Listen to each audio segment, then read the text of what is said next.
ফিরে এলাম বিরতির পর। আপনারা দেখছেন নিউজ ভ্যানগার্ড। আর নিউজ ভ্যানগার্ডে আজ আমরা জনতার রায় কোন দিকে যাচ্ছে তা কিন্তু আপনাদের সামনে তুলে ধরছি সকাল থেকে, এবং তার সঙ্গে বিভিন্ন বিশ্লেষণ, কেন এমন পরিণতি বা এমন রেজাল্টের দিকে আমরা এগোচ্ছি। কিন্তু এই মুহূর্তে আমাদের সঙ্গে সরাসরি জুড়ে গেছেন আমাদের প্রতিনিধি সুপ্রীতি মুখার্জি। সুপ্রীতি মুখার্জি এমন জায়গায় পৌঁছে গেছেন, উমাকান্ত একাডেমির একদম ভেতরে পৌঁছে গেছেন, এবং সেখান থেকে আমাদের কোর রিপোর্ট তুলে ধরবে। সুপ্রীতি, শুনতে পাচ্ছ তুমি আমাকে?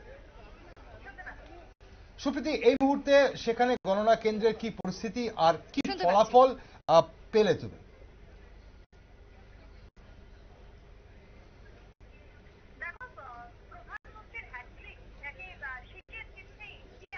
দেখো, প্রধানমন্ত্রীর হ্যাট্রিক নাকি শিকে ছিটছে ইন্ডিয়া জোটের, এই প্রশ্নের উত্তর কিন্তু আজকে খুঁজছে সমগ্র দেশবাসী। সকাল থেকে শুরু হয়ে গেছে গণনার কাজ। এই যে 49 দিনের জার্নি, সেই জার্নি শেষে আজকে পরিষ্কার হয়ে যাবে তার ফলাফল, যে কে আসতে চলেছেন দিল্লিতে, অর্থাৎ কুর্সি কার দখলে চলেছে। তার হিসেব কিন্তু সময় যত গড়াচ্ছে ততই কিন্তু পরিষ্কার হতে শুরু করেছে। আমরা সকাল 8টা থেকে তুলে ধরছি সেই হিসেব, গোটা দেশের আপডেট দিচ্ছি।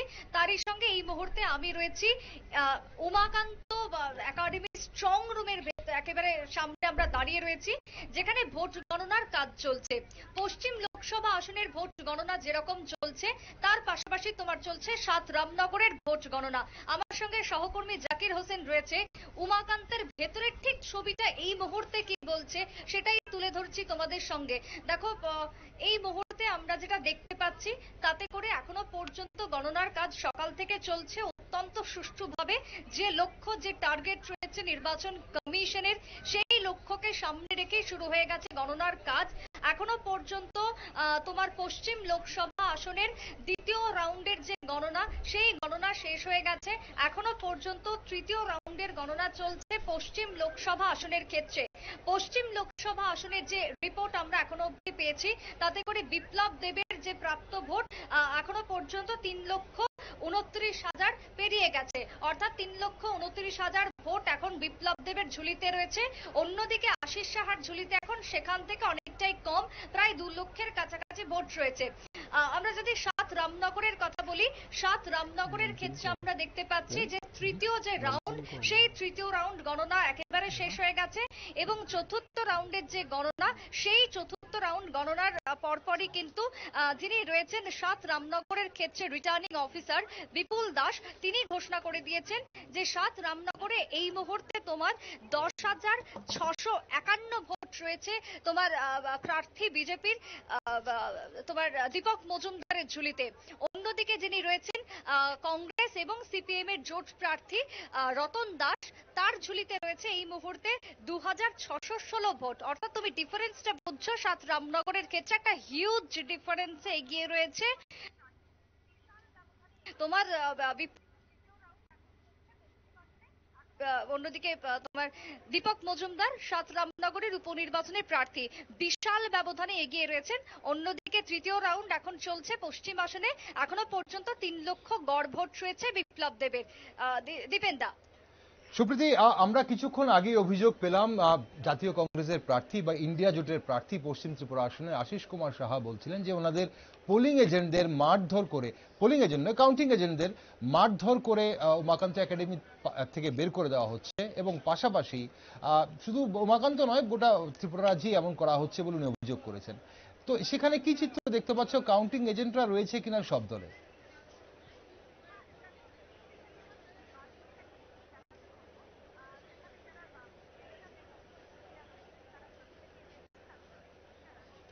হ্যাঁ, দেখো, এই মুহূর্তে আমি আমার ঠিক বাদিকের একটা ছবি দেখাতে বলবো।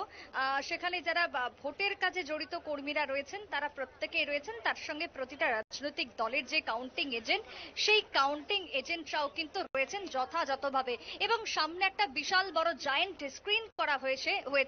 সেই জায়েন্ট স্ক্রিনে আমরা যেটা দেখতে পাচ্ছি, যে ট্রেন্ড এই মুহূর্তে কি বলছে, শুধুমাত্র রাজ্যের নয়, গোটা দেশের যে 543টা সিট রয়েছে, সেই 543টা সিটের মধ্যে এখনো পর্যন্ত 536 সিটের ছবি দেখাচ্ছে, যেখানে বিজেপি একটা বিরাট অংশ নিয়ে গেরুয়া ঝড় যে বইছে সেটাই কিন্তু লক্ষ্য করা যাচ্ছে। এই জায়েন্ট স্ক্রিন থেকেও কিন্তু তুলে ধরা হচ্ছে এজেন্ট এজেন্টের জন্য।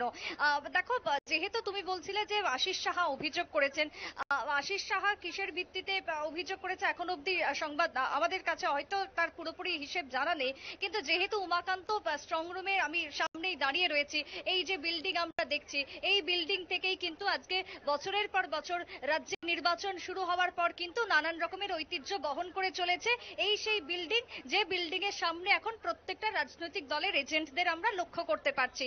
তবে দেখো, উমাকান্ত যেহেতু শহরের মধ্যে একেবারে প্রাণকেন্দ্রে অবস্থিত একটি তোমার কাউন্টিং হল, তাই এখান থেকে বের করে দেওয়ার কোনো প্রশ্নই আসে না, যেটা আমরা এখান থেকে এসে জানতে পারছি আরক্ষা কর্মীদের কাছ থেকে। কারণ কি না, এখানে তোমার সমস্ত রকমের এজেন্টদের বসার জন্য আলাদা আলাদা জায়গা করা হয়েছে। প্রত্যেকটা এজেন্ট যারা কাউন্টিং এ রয়েছে তারা থাকবে, যারা তোমার ভোট কর্মীরা রয়েছে তারা থাকবে, সংবাদ মাধ্যম থাকবে, প্রত্যেকের জন্য আলাদা আলাদা শেডের ব্যবস্থা করা হয়েছে এবং নির্দিষ্টভাবে যাতে প্রত্যেকেই থাকতে পারেন। এখানে মাইকিং করা হচ্ছে, এক একটা টেবিল গোনার পর সেই টেবিলের কিন্তু সমস্ত কিছু জানা যাচ্ছে। তবে হ্যাঁ, একটা বিষয় ঠিক যে অন্যান্য বার দেখা যেত যে একটু ভেতরে অবধি যাওয়া যেত, কাউন্টিং এজেন্টদের যেতে দিত, কিন্তু এবারে সম্পূর্ণ যে মাঠ আমরা জানি বা যে মাঠ চিনি, সেই মাঠের মধ্যেই তোমার বাঁশের শেড বানিয়ে দিয়ে আলাদা আলাদা করে কক্ষ করে দেওয়া হয়েছে প্রত্যেকের নির্দিষ্ট নির্দিষ্ট কক্ষে থাকার জন্য, যাতে করে কোনো রকমের অপ্রীতিকর ঘটনা না ঘটতে পারে, তার জন্য এই ব্যবস্থা। দীপেন্দা। সুপ্রীতি, আমরা একটু জানতে চাইবো তোমার কাছে নিরাপত্তা ব্যবস্থা কেমন দেখছো, পাশাপাশি যারা কর্মী সমর্থকরা রয়েছে উমাকান্তর আশপাশে যারা জমায়েত করেছে তাদের মধ্যে উৎসাহ কতটুকু দেখতে পাচ্ছ বিভিন্ন দলে?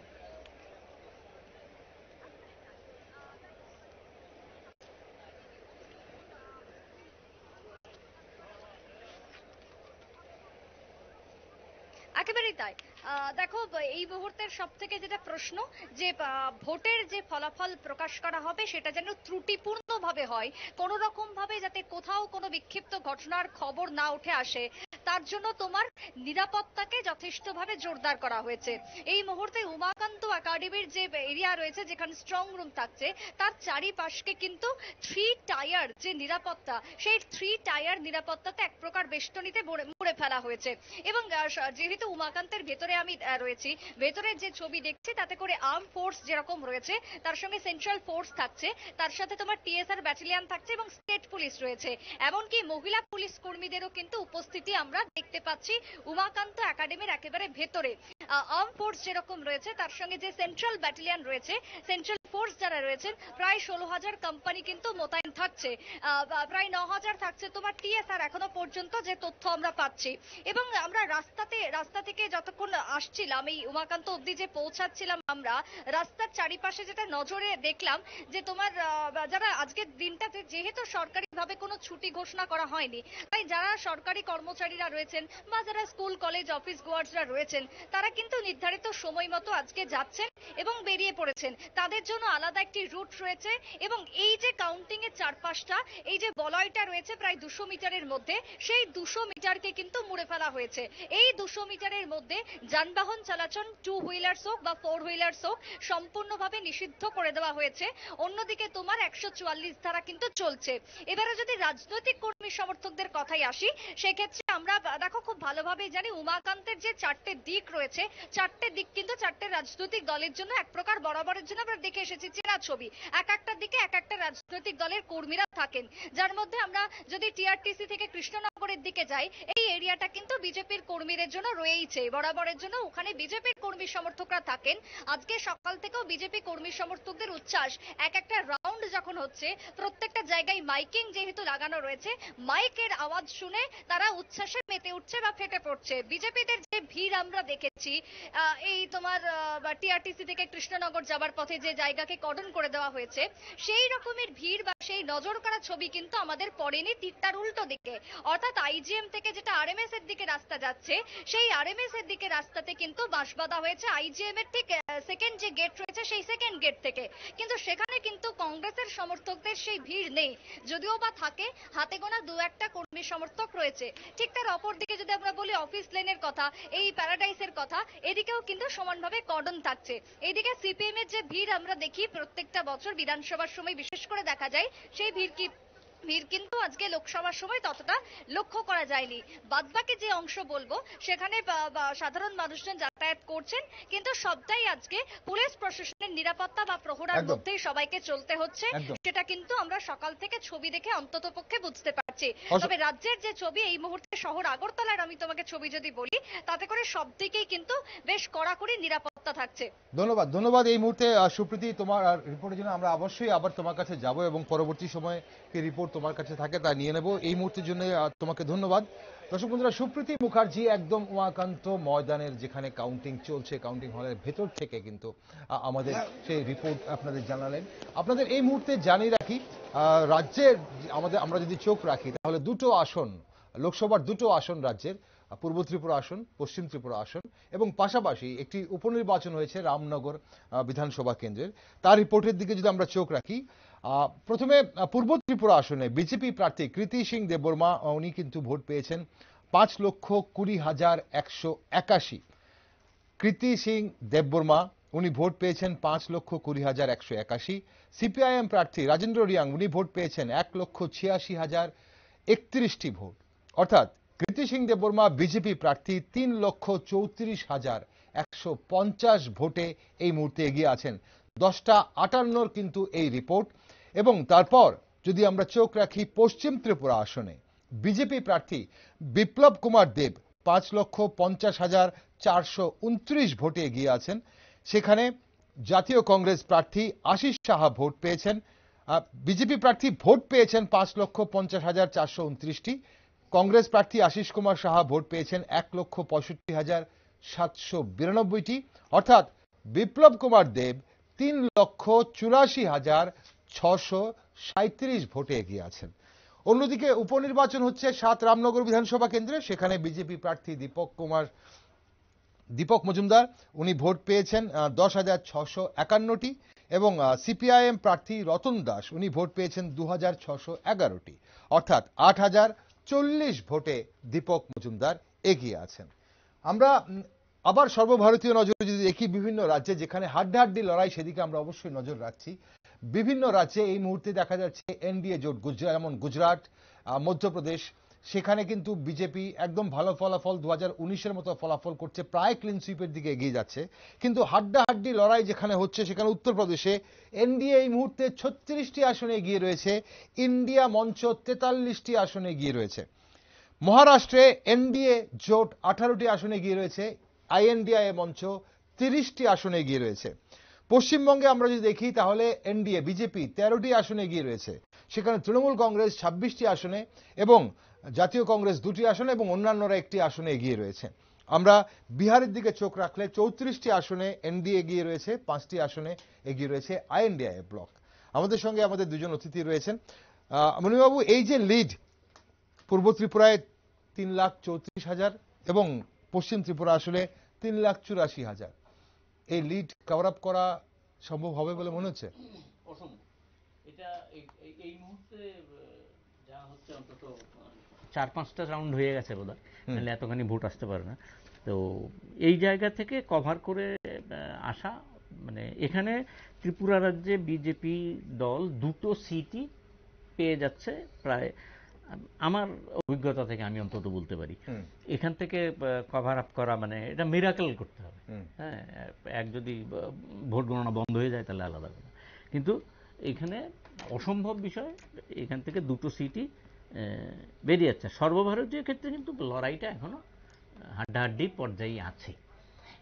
আর পশ্চিম আসনের যে কথা সুপ্রীতি জানালো, যে নিরাপত্তা বা ইত্যাদি বিষয়গুলি, এটা সবচেয়ে বড় সুবিধাটা কি দিয়েছে জানেন তো, যে এই গত পরশুদিন যে সর্বদলীয় একটা বৈঠক থানাগুলিতে হয়েছে, এই এসপি ওয়েস্টকে নিয়ে যে বৈঠকটা হয়েছে, এটা খুব ফলপ্রসূ বৈঠক হয়েছে। আর হচ্ছে এই ক্ষমতাসীন দল বিজেপি দল গতকালও তারা যে সভা করেছেন নিজেদের কর্মী সমর্থকদের সুশৃঙ্খলভাবে আজকের ভোট গণনার কার্য করার জন্য যে জায়গাটা তারা নির্ধারিত করে দিয়েছেন, এখনো পর্যন্ত এটা অত্যন্ত ফলপ্রসূ হয়েছে। এবং প্রেসকে, আমাদের সাংবাদিকদের মুখ্যমন্ত্রী যা বলেছেন গতকাল, এখন অবধি সমস্ত বিষয়টা সেভাবেই রক্ষিত হচ্ছে। কারণ অফিস টফিস তো সব খোলা, কেউ ব্যক্তিগতভাবে না গেলে সে আলাদা কথা, কিন্তু স্কুল কলেজও মোটামুটি, স্কুল তো বন্ধই, ইয়ে চলছে, গ্রীষ্মের ছুটি চলছে।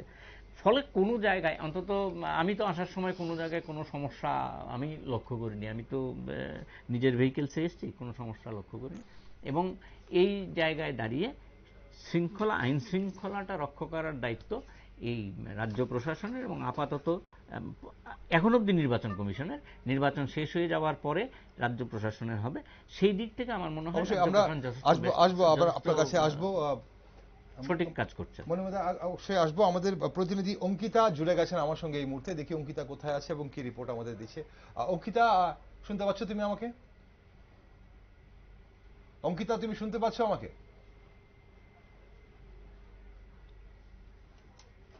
অঙ্কিতার সঙ্গে যোগাযোগ স্থাপন হচ্ছে না। অঙ্কিতা এই মুহূর্তে রয়েছেন আমাদের সঙ্গে। অঙ্কিতা উমাকান্ত একাডেমির বাইরে রয়েছেন, সেখানে কি পরিস্থিতি তা অবশ্যই আমরা তুলে ধরার চেষ্টা করছি। হ্যালো অঙ্কিতা, শুনতে পাচ্ছ তুমি আমাকে?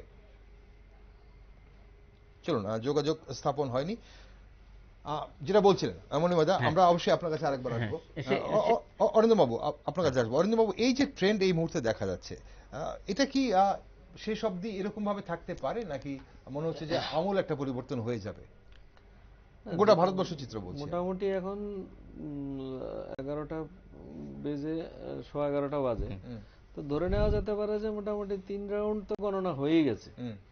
তো আর এই মুহূর্তে 3 রাউন্ড গণনায় যদি যারা ধরুন বেশি মার্জিনে পিছিয়ে আছেন এবং যাদের মার্জিন ধরুন আমাদের রাজ্যেই বলছি যে এই মার্জিনটা আমরা দেখতে পাচ্ছি, তো সেক্ষেত্রে এই মার্জিনটাকে মানে আপনি ওভারকাম করাটা খুবই মানে এটা সম্ভব না বলেই মনে হয়। ওকে, আমরা একটু এই ফাঁকে অরিন্দম বাবু আপনাকে একটু আটকাবো। আমি এই ফাঁকে জানিয়ে দিই, ওয়ানাদ থেকে রাহুল গান্ধী কিন্তু প্রায় 1 লাখের ওপর বেশি ভোটে এগিয়ে রয়েছে বলে এই মুহূর্তে খবর, এবং প্রায় 24,000 ভোটে আমেথি থেকে স্মৃতি ইরানি কিন্তু পিছিয়ে রয়েছে। 24,000 ভোটে পিছিয়ে রয়েছে আমেথি থেকে স্মৃতি ইরানি, কেন্দ্রীয় মন্ত্রী।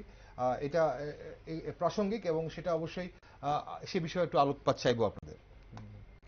না দেখুন, কেরালায় আমি তো বিষয়টা হচ্ছে যে যে গঠবন্ধনটা ইন্ডিয়া অ্যালায়েন্সের, এরকে মানে বোঝাটা সমস্যা এই কারণে, কারণ দেখুন এখানে কেরালায় রাহুল গান্ধী এগিয়ে আছে, কার বিরুদ্ধে এগিয়ে আছে, কার মানে ইয়ের সাথে লড়াই করে এগিয়ে আছে, এটা হচ্ছে এলডিএফ সাথে। আবার এলডিএফ আবার ইন্ডি জোটের অ্যালায়েন্স। তো এখন লড়াইটা কার কার মধ্যে হচ্ছে, তারপর আপনার বিভিন্ন জায়গায় আপনি দেখবেন যে তৃণমূলের ক্ষেত্রেও পশ্চিমবঙ্গে তৃণমূল সিপিএম কোন প্রার্থী থেকে এগিয়ে আছে, যেখানে মোহাম্মদ সেলিমও অংশগ্রহণ করছেন। তো হয়তো সেখানে পরিস্থিতি কি আমি জানি না, যদি এগিয়ে থাকে তাহলে লড়াইটা আবার ইন্ডিয়া জোটের মূল শরিক হচ্ছে তৃণমূল, আবার ইন্ডিয়া শরিকের আপনার ইন্ডিয়া অ্যালায়েন্সের পার্টি আবার সিপিএমও আছে। এখন এদের লড়াইয়ে কি মানে এটা বোঝাই মুশকিল হয়ে দাঁড়াচ্ছে। তবে একটা বেশি মার্জিন যদি হয়ে যায়, ধরুন আর 2 রাউন্ড কি 1 রাউন্ড বাকি আছে, হ্যাঁ, যেখানে আপনি যেটা বলছিলেন যে রাহুল গান্ধীর ওয়ার্নাডে আপনার 1 লক্ষ কত ভোটের ব্যবধানে এলডিএফ থেকে এগিয়ে, সেক্ষেত্রে তো আপনার ওটা ওভারকাম করা খুবই মুশকিল অন্য যে দল আছে। তো এরকম বিষয়গুলো কিন্তু উঠে আসে। আর যেটা আপনি আমেথির কথা বলছেন, এটা আমেথিতে 25,000-এর ব্যবধানটা সেরকম কিছু না, কারণ ওখানে ভোটার সংখ্যা এবং দেখুন নতুন ভোটার যারা, আপনি যতদিন পর্যন্ত তারুণ্য শক্তিকে আপনি দেশে কাজে লাগাতে পারবেন ততদিন অবধি কিন্তু দেশের কোনো উন্নয়ন হবে না। আর তারুণ্য যদি একবার ভেবে নেয় যে না, একটা গভর্নমেন্ট যেটা হচ্ছে সেটা আগামী ভবিষ্যৎ প্রজন্মে এই গভর্নমেন্টেই সহায়ক হবে এবং এটা সমবেত ভাবে মানে যে ইয়ং জেনারেশনটাকে এটাকে উঠিয়ে নিয়ে আসবে, কিংবা তার একটা ভরসা স্থিতিশীলতার সরকারের উপর থেকে যায়, সেক্ষেত্রে কিন্তু আপনি এই যে নতুন ভোটার যারা আছেন তারা কিন্তু আপনার যদি একটা ভোটের সুইংটা শাসক দলের পক্ষে যায়, তাহলে কিন্তু এই কভার আপ করাটাও কোনো দুর্বিষয় বলে আমার মনে হয়। ওকে, আমরা আরো যদি চোখ রাখি, তারকা যারা প্রার্থীরা রয়েছেন, মেহবুবা মুফতি কিন্তু পিছিয়ে রয়েছেন মেনকা গান্ধী। আর আমরা অন্যান্য রাজ্যের দিকে একটু চোখ রাখি, যেগুলো বলছিলাম যে গত লোকসভা নির্বাচনে যে ক্লিন সুইপ করেছিল যেসব রাজ্যে, যেমন সেখানে গুজরাটে এবারও কিন্তু দেখতে পাচ্ছি যে এনডিএ 25টি আসনে এগিয়ে রয়েছে এবং একটি আসনে এগিয়ে রয়েছে ইন্ডিয়া জোট। মধ্যপ্রদেশে কিন্তু এই মুহূর্তে 29টির মধ্যে 29টি আসনেই এনডিএ জোট এগিয়ে রয়েছে। কর্ণাটকে 21টি আসনে এনডিএ জোট এগিয়ে রয়েছে, 7টি আসনে আইএনডিআই জোট এগিয়ে রয়েছে। মানে পাল্টে গেল চিত্রটা। সেখানে উত্তরপ্রদেশে দেখা যাচ্ছে এই মুহূর্তে 33, এনডিএ জোট 33 এগিয়ে আছে এবং আইএনডিআই 46 এগিয়ে আছে। উত্তরপ্রদেশে এই ধরনের ফলাফল করার কারণ কি থাকতে পারে, যদি এটাই ট্রেন্ড থাকে শেষ অবধি? আমি মানে একটুখানি এর আগের দিনও একটা হিন্টস দিয়েছিলাম। খুব অল্প সময়, এত সময়ে উত্তরপ্রদেশ সম্পর্কে বলা বড় মুশকিল, আর এত দূর থেকে বলা অনেকটা সংকট। কিন্তু তবু আমার কিছু বন্ধু বান্ধব, মানে পুরনো সাংবাদিক বন্ধু বান্ধব, তাদের কাছ থেকে যা শুনেছি তাতে, এবং যাওয়ার পরিপ্রেক্ষিতে কিছু জায়গায় গিয়ে যা বুঝেছি, তাতে একটা মানে অ্যান্টি ইনকামবেন্সি সেখানে কাজ করছে। এবং যোগী আদিত্যনাথ নিয়ে এর আগের দিনও একটা প্রশ্ন উঠেছিল, আমাদের এই স্টুডিওতে বসেও আমরা আলোচনা করেছিলাম। বিশেষ করে ওই যে কোভিডের সময়ে যে ওই যে পরিযায়ী শ্রমিকদের, ইউপিতে কিন্তু পরিযায়ী শ্রমিকদের একটা বিরাট ভূমিকা আছে ভোটে। পরিযায়ী শ্রমিকদের যেভাবে হটিয়ে দেওয়া হয়েছিল, এবং কোভিডের একটা এফেক্ট আছে, আর এমএসপি, দ্যাট ইজ কৃষকদের একটা এফেক্ট আছে ওখানে, যেটা হরিয়ানাতেও পড়বে আমার ধারণা, পাঞ্জাবেও পড়বে, হিমাচলেও কিছুটা পড়বে, এই সমস্ত জায়গায়, রাজস্থানেও কিছুটা পড়তে পারে। এই সমস্ত জায়গাতে এই যে কৃষকদের যে আন্দোলনটা একটা গুরুত্বপূর্ণ ভূমিকা নিতে পারে। তবে ইউপির যেটা বলছেন সেটা, এই যে বিশেষ করে আমেথি এখনো মানে বলার মতো জায়গায় যায়নি, কিন্তু আমেথিতে যিনি সিটি ইরানের বিরুদ্ধে যিনি দাঁড়িয়েছেন, সে কিশোরীলাল শর্মা সম্ভবত, আমি যদি ভুল না করি, এই কিশোরীলাল শর্মাই আসলে আমেথি কেন্দ্রে কিন্তু কংগ্রেসের আসল খুঁটি। রাজীব গান্ধীর সময় থেকে কিশোরীলাল শর্মা কিন্তু এই কেন্দ্রটা দেখেন, আপনি যদি মানে খোঁজ নিয়ে দেখেন এটা, মানে আর এই জায়গাতে মানে আমেথিতে একেবারে ধারাবাহিকভাবে কংগ্রেস জিতেছে এখান থেকে, ঘটনাটা তা না কিন্তু। আবার ধারাবাহিকভাবে বিজেপি জিতেছে, এই ঘটনাটাও তা না।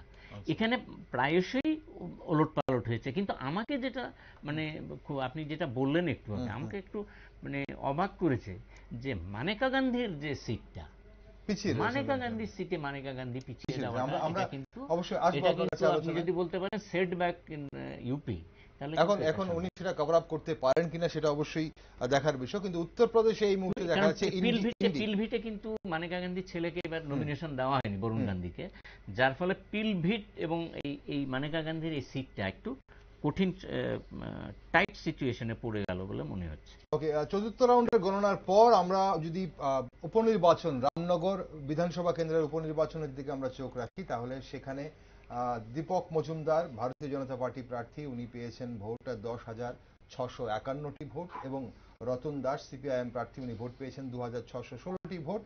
এবং এই মুহূর্তে যদি আমরা দেখি 3,000 যে ভোট পেয়েছেন, 3,369টি ভোট পড়েছে নোটাতে। 3,300, শুধু 359টি ভোট পড়েছে নোটাতে। 359, 10,651টি ভোট দীপক মজুমদার পেয়েছেন এবং 2,616টি ভোট পেয়েছেন রতন দাস চতুর্থ রাউন্ডের গণনার পর। নোটাতে 369 নোটাতে ভোট পড়েছে। অবশ্যই আমরা পশ্চিমবঙ্গের দিকে আবার যদি চোখ রাখি, পশ্চিমবঙ্গের যে এই মুহূর্তে যে ট্রেন্ড দেখা যাচ্ছে, যে তৃণমূল কংগ্রেস কিন্তু যেটা ভাবা হচ্ছিল যে তৃণমূল কংগ্রেসের এবার সিট কমতে পারে, সেখানে দেখা যাচ্ছে তৃণমূল কংগ্রেস কিন্তু আরো দারুণ ফলাফল করার দিকে এগিয়ে চলেছে। 33টার কাছাকাছি সিট এই মুহূর্তে তৃণমূল কংগ্রেস এগিয়ে রয়েছে, এবং বলা হচ্ছে যে বিজেপি 9টি সিটে এগিয়ে রয়েছে। কিভাবে দেখছেন? এবং সেটা আপনার কাছে আসবো অরবিন্দবাবু, আপনার কাছে। এবং কংগ্রেস 2টো সিটে এই মুহূর্তে এগিয়ে রয়েছে, জাতীয় কংগ্রেস। তৃণমূলের এখন মানে যেটা ট্রেন্ড তো দেখা যাচ্ছিল যে শুরুতে বিজেপির দিকেই, তো এখন ধরুন গণনা শুরু মানে শেষের মুহূর্ত তো না অবশ্যই, তো এই জায়গায় দাঁড়িয়ে এখন ধরুন লড়াইটা তো হাড্ডাহাড্ডি হচ্ছে, এই নিয়ে কোনো সন্দেহ নেই। হ্যাঁ, এখানে মানে লড়াইটা খুব হাড্ডাহাড্ডি হচ্ছে। আর তাতে এখন তৃণমূলের তো একটা অনেকগুলো জিনিস উঠে আসছে, যেরকম মানে হুজ্জতি হামলা, তারপর আপনার এই যে ভোট কেন্দ্রে ইয়ে করা, তো এগুলো তো এখন ইলেকশন কমিশনের নজরে অবশ্যই আসতে হবে। ওকে, আমরা সে ভোট অনুযায়ী পার্সেন্টেজের কথা যদি বলি, আসবো আপনার কাছে অরবিন্দ বাবু। ভোট পার্সেন্ট, মনিবাবু, এই যে ভোট পার্সেন্টেজ, যে বামেদের আহমরি কিন্তু ভোট পার্সেন্টেজ এইবার যে পূর্ব ত্রিপুরা আসনে এখন ভোট যা পাচ্ছে, সেটা কি মানে ছিল, এক্সপেক্টেড ছিল? বা আমরা এতটা ইন্ডিয়া জোটের বা ভোট যদি আমরা দেখি এত কম পাওয়ার কি এক্সপেক্টেড ছিল? এক, পশ্চিমবঙ্গে এই ফলাফলের মধ্যে যেখানে তৃণমূল কংগ্রেস এত ভালো ফলাফল করছে দেখা যাচ্ছে, এই মুহূর্তে এগিয়ে যাচ্ছে, কিন্তু সে জায়গায় বামেদের এখনো কিন্তু কোনো আশার বাণী নেই, না, সেটা কিভাবে দেখছেন? Correctly pointed out. এবং এতে এটা আমার ধারণা যে পূর্ব আসনে যে সিটটা, পূর্ব আসনের সিটে ভোটের দিন পর্যন্ত হুজ্জতি হয়েছে, প্রিসাইডিং অফিসার মারধর খেয়েছেন, সব ঠিকঠাক আছে, কিন্তু তারপরেও এই মানে বামফ্রন্টের ক্ষেত্রে রাজেন্দ্র রিয়াংয়ের যে এই যে ফলাফলটাই ভোটারদের যে, এটা ঠিক যে ক্ষমতাসীন যারা থাকেন, পাওয়ারে যারা থাকেন ত্রিপুরা রাজ্যে আর কি, বেশ কিছু বছর ধরে, উলটপালট হয়নি তা না, বেশ কিছু বছর ধরে, এটা মানে বিশেষ করে বেশ কিছু বছর ধরে আমি বলছি 88-এর পর থেকে এখানে স্বাভাবিকভাবেই যে ক্ষমতাসীন দলের পক্ষেই লোকসভা আসনের সিট দুটো থাকে। আপনি হিসেব করে দেখবেন, শুধুমাত্র 77-এ যদি আপনি, মানে খুব অদ্ভুত ব্যাপার, নির্বাচনের যে টোটাল ট্রেন্ড কিভাবে চেঞ্জ হয়ে যায় দেখুন। 77 সালে সমস্ত ভারতবর্ষব্যাপী অ্যান্টি কংগ্রেস হাওয়া ছিল। 77-এ মোরারজি ভাই দেশাই হলেন, প্রধানমন্ত্রী হলেন। সেই সময়ে ত্রিপুরা রাজ্যের এই আসনটা, মানে পশ্চিম আসন এবং পূর্ব আসন, কোনোটাই বামপন্থীদের পক্ষে যায়নি 77-এ, একটাও না। এবং 77-এ পূর্ব আসন মহারাজা কিরিট বিক্রম কিশোর মাণিক্য বাহাদুর উনি জিতেছিলেন কংগ্রেসের হয়ে। সারা দেশের পক্ষে কংগ্রেসের হাওয়া, কংগ্রেসের বিরুদ্ধে থাকা সত্ত্বেও পূর্ব আসনটাই কিন্তু এই মহারাজা কিরিট বিক্রম কিশোর মাণিক্য বাহাদুরের ছিল। আমার মানে আমার একদম ব্যক্তিগত একটা মতামত হচ্ছে দীপেনবাবু, যে এই জায়গাটা পূর্ব আসনটা, এই আসনটা অধিকাংশ ক্ষেত্রেই দেখা গেছে ত্রিপুরা রাজ্যের ইতিহাসে রাজ পরিবারের প্রতি একটা ভালোবাসা এই কেন্দ্রটা আছে, এই আবেগটা একটা কাজ করে। আরেকটা হচ্ছে, কারণ দেখুন একই পরিবারের থেকে কিন্তু 2019 এবং 2024-এর নির্বাচনে একই পরিবার থেকে দুজন কিন্তু নির্বাচিত। তাহলে এখানে আরেকটা প্রশ্ন আসে, মানে এখানে প্রশ্ন আরেকটা আসে যে এই যে বলা হয় যে কংগ্রেস যারা কর্মী বা সমর্থকরা, বা বিশেষ করে সমর্থকরা যারা, তারা বামফ্রন্টকে ভোট দেয় না। 2023 নির্বাচনে সেটা আমরা দেখেছিলাম, এবং পশ্চিমবঙ্গেও সেই চিত্রটা দেখেছিলাম। এবারও কি সেম চিত্রই আমরা দেখতে পাচ্ছি, যে কংগ্রেস সমর্থকরা বামকে ভোট দেয় না, বামরা দিয়ে দেয়, তার জন্য কংগ্রেস? এই অভিযোগ তো আছেই, এইটা অভিযোগের পর্যায়েই রাখি। কিন্তু এখন যেহেতু মানে রেজাল্ট বেরিয়ে যাওয়ার পরে এই ঘটনাগুলি আরো মানে ব্যাপকভাবেই আসবে, ওরা আমাকে ভোট দেয়নি, কিভাবে এটা চিন্তা ভাবনা করে আমি জানি না। কিন্তু এই জায়গায় যে কথাটা আমি বললাম, যেটা এই পূর্ব আসনটা বিশেষ করে মানে কৃতি সিং, ম্যাডাম কৃতি সিং এর পক্ষে যেটা এবার রেজাল্টটা, ওনাকে তো এই রাজ্যের মানুষ প্র্যাকটিক্যালি কেউ চেনে না, তারপরে এই ভোটটা আসে কি করে? এটা হচ্ছে সাংগঠনিক ব্যাপার। বিজেপির একটা সাংগঠনিক শক্তি আছে, বিজেপির একটা সাংগঠনিক ব্যাপার আছে, সঙ্গে যুক্ত হয়েছে তিপ্রামথা যে অ্যালায়েন্সটা, সেটা যুক্ত হয়েছে, ইন অ্যাডিশন যেটা হচ্ছে রাজ পরিবারের প্রতি একটা ভালোবাসা। তা তো পূর্ব ত্রিপুরা আসনে, কিন্তু পশ্চিম ত্রিপুরা আসনে 4,71,546 ভোটে কিন্তু এই মুহূর্তে বিজেপি প্রার্থী বিপ্লব কুমার দেব এগিয়ে আছেন 4,71,546 ভোটে। এখন অরিন্দম বাবু, যে কথা বিজেপি বারবার বলছিল, বিজেপি নেতৃত্বরা, যে জয়লাভ নিয়ে ওনারা চিন্তিত নয় ত্রিপুরার দুটো সিটে, ওনাদের ঐতিহাসিক মার্জিন নিয়ে ওনারা চিন্তিত, ওনারা কাজ করেছেন ঐতিহাসিক মার্জিন বাড়ানোর জন্য, এবং তাতে কি অনেকটাই সফল হতে দেখা যাচ্ছে? অবশ্যই, এটা তো আপনার ভোটের সংখ্যায়, রেজাল্টের সংখ্যায় তা বেরিয়ে আসছে।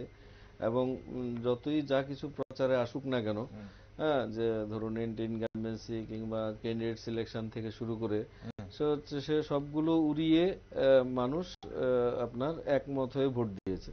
হ্যাঁ, কারণ রেজাল্টে তার প্রতিফলিত হচ্ছে সবগুলো বিষয়। আর যেটা বলছিলাম যে আমি সর্বভারতীয় ক্ষেত্রে আপনি যদি এটা লক্ষ্য করেন, আপনি আমার সাথে সহমত পোষণ করবেন, আমি মনিবাবু আছেন, তো আমার মনে হয় যে হ্যাঁ, একটা গঠবন্ধন হয়েছে ইন্ডিয়া অ্যালায়েন্স, এটা এটা ঠিক আছে, কিন্তু যদি গঠবন্ধনটা হয়েছে ঠিক আছে, কিন্তু সিট অ্যাডজাস্টমেন্টের বিষয় যখন আসবে তখন কিন্তু হয়নি, আমি মানে সরাসরি ভাবে বলবো। কারণ দেখুন, আপনি পাঞ্জাব বলুন, কেরালা বলুন, দিল্লি বলুন, পাঞ্জাবে কে প্রতিপক্ষ? আম আদমি আর আপনার কি বলে কংগ্রেস, ঠিক আছে। তো তাহলে যদি সিট অ্যাডজাস্টমেন্ট হতোই, তাহলে তো আম আদমি কেন কংগ্রেসের জায়গায় প্রতিদ্বন্দ্বী করত? ঠিক আছে, তাহলে সেক্ষেত্রে যে সিট অ্যাডজাস্টমেন্ট বিষয়, কেরালায় সেম, কেরালা কেন তাহলে রাহুল গান্ধীর বিরুদ্ধে এলডিএফ প্রার্থী দিল?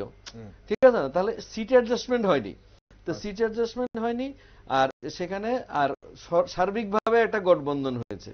তো এই যে বিষয়টা, এটা কিন্তু আপনার স্থিতিশীলতার ক্ষেত্রে একটা কিন্তু চিট ধরবে বা ফাটল ধরবে, এটা এটাকে এগিয়ে নেওয়ার জন্য। কারণ যদি সিট অ্যাডজাস্টমেন্টই হয়, আমার অ্যালায়েন্সই হয়, তাহলে আমি রাহুল গান্ধীর বিরুদ্ধে কেন আমি এলডিএফ একটা ক্যান্ডিডেট খাড়া করবে? ঠিক আছে, কিংবা পাঞ্জাবে একটা আম আদমি বিরুদ্ধে, আপনি বলছেন সিট অ্যালায়েন্সটা ঠিকভাবে হয়নি, এবং সেটা হলে হয়তো রেজাল্ট অন্যরকম চেহারা দেখাতে পারতো, কিংবা এই যে স্থিতিশীলতার বিষয়, যে এটাও কিন্তু একটা প্রশ্ন চিহ্নের মুখে। ঠিক, জনতা সেই আইএনডিআই জোট, যারা এক জায়গায় জোট করেছে, এক রাজ্যে জোট করেছে, অন্য রাজ্যে জোট করেনি, সেই জনতা সেই জোটকে কতটা বিশ্বাস করেছে, এবং সেটা প্রতিফলন অবশ্যই দেখা যাচ্ছে বিভিন্ন রাজ্যের যে ফলাফল হচ্ছে। তবে উত্তরপ্রদেশের যে ফলাফলটা, সেটা কিন্তু এই মুহূর্তে গোটা দেশে চর্চিত হচ্ছে।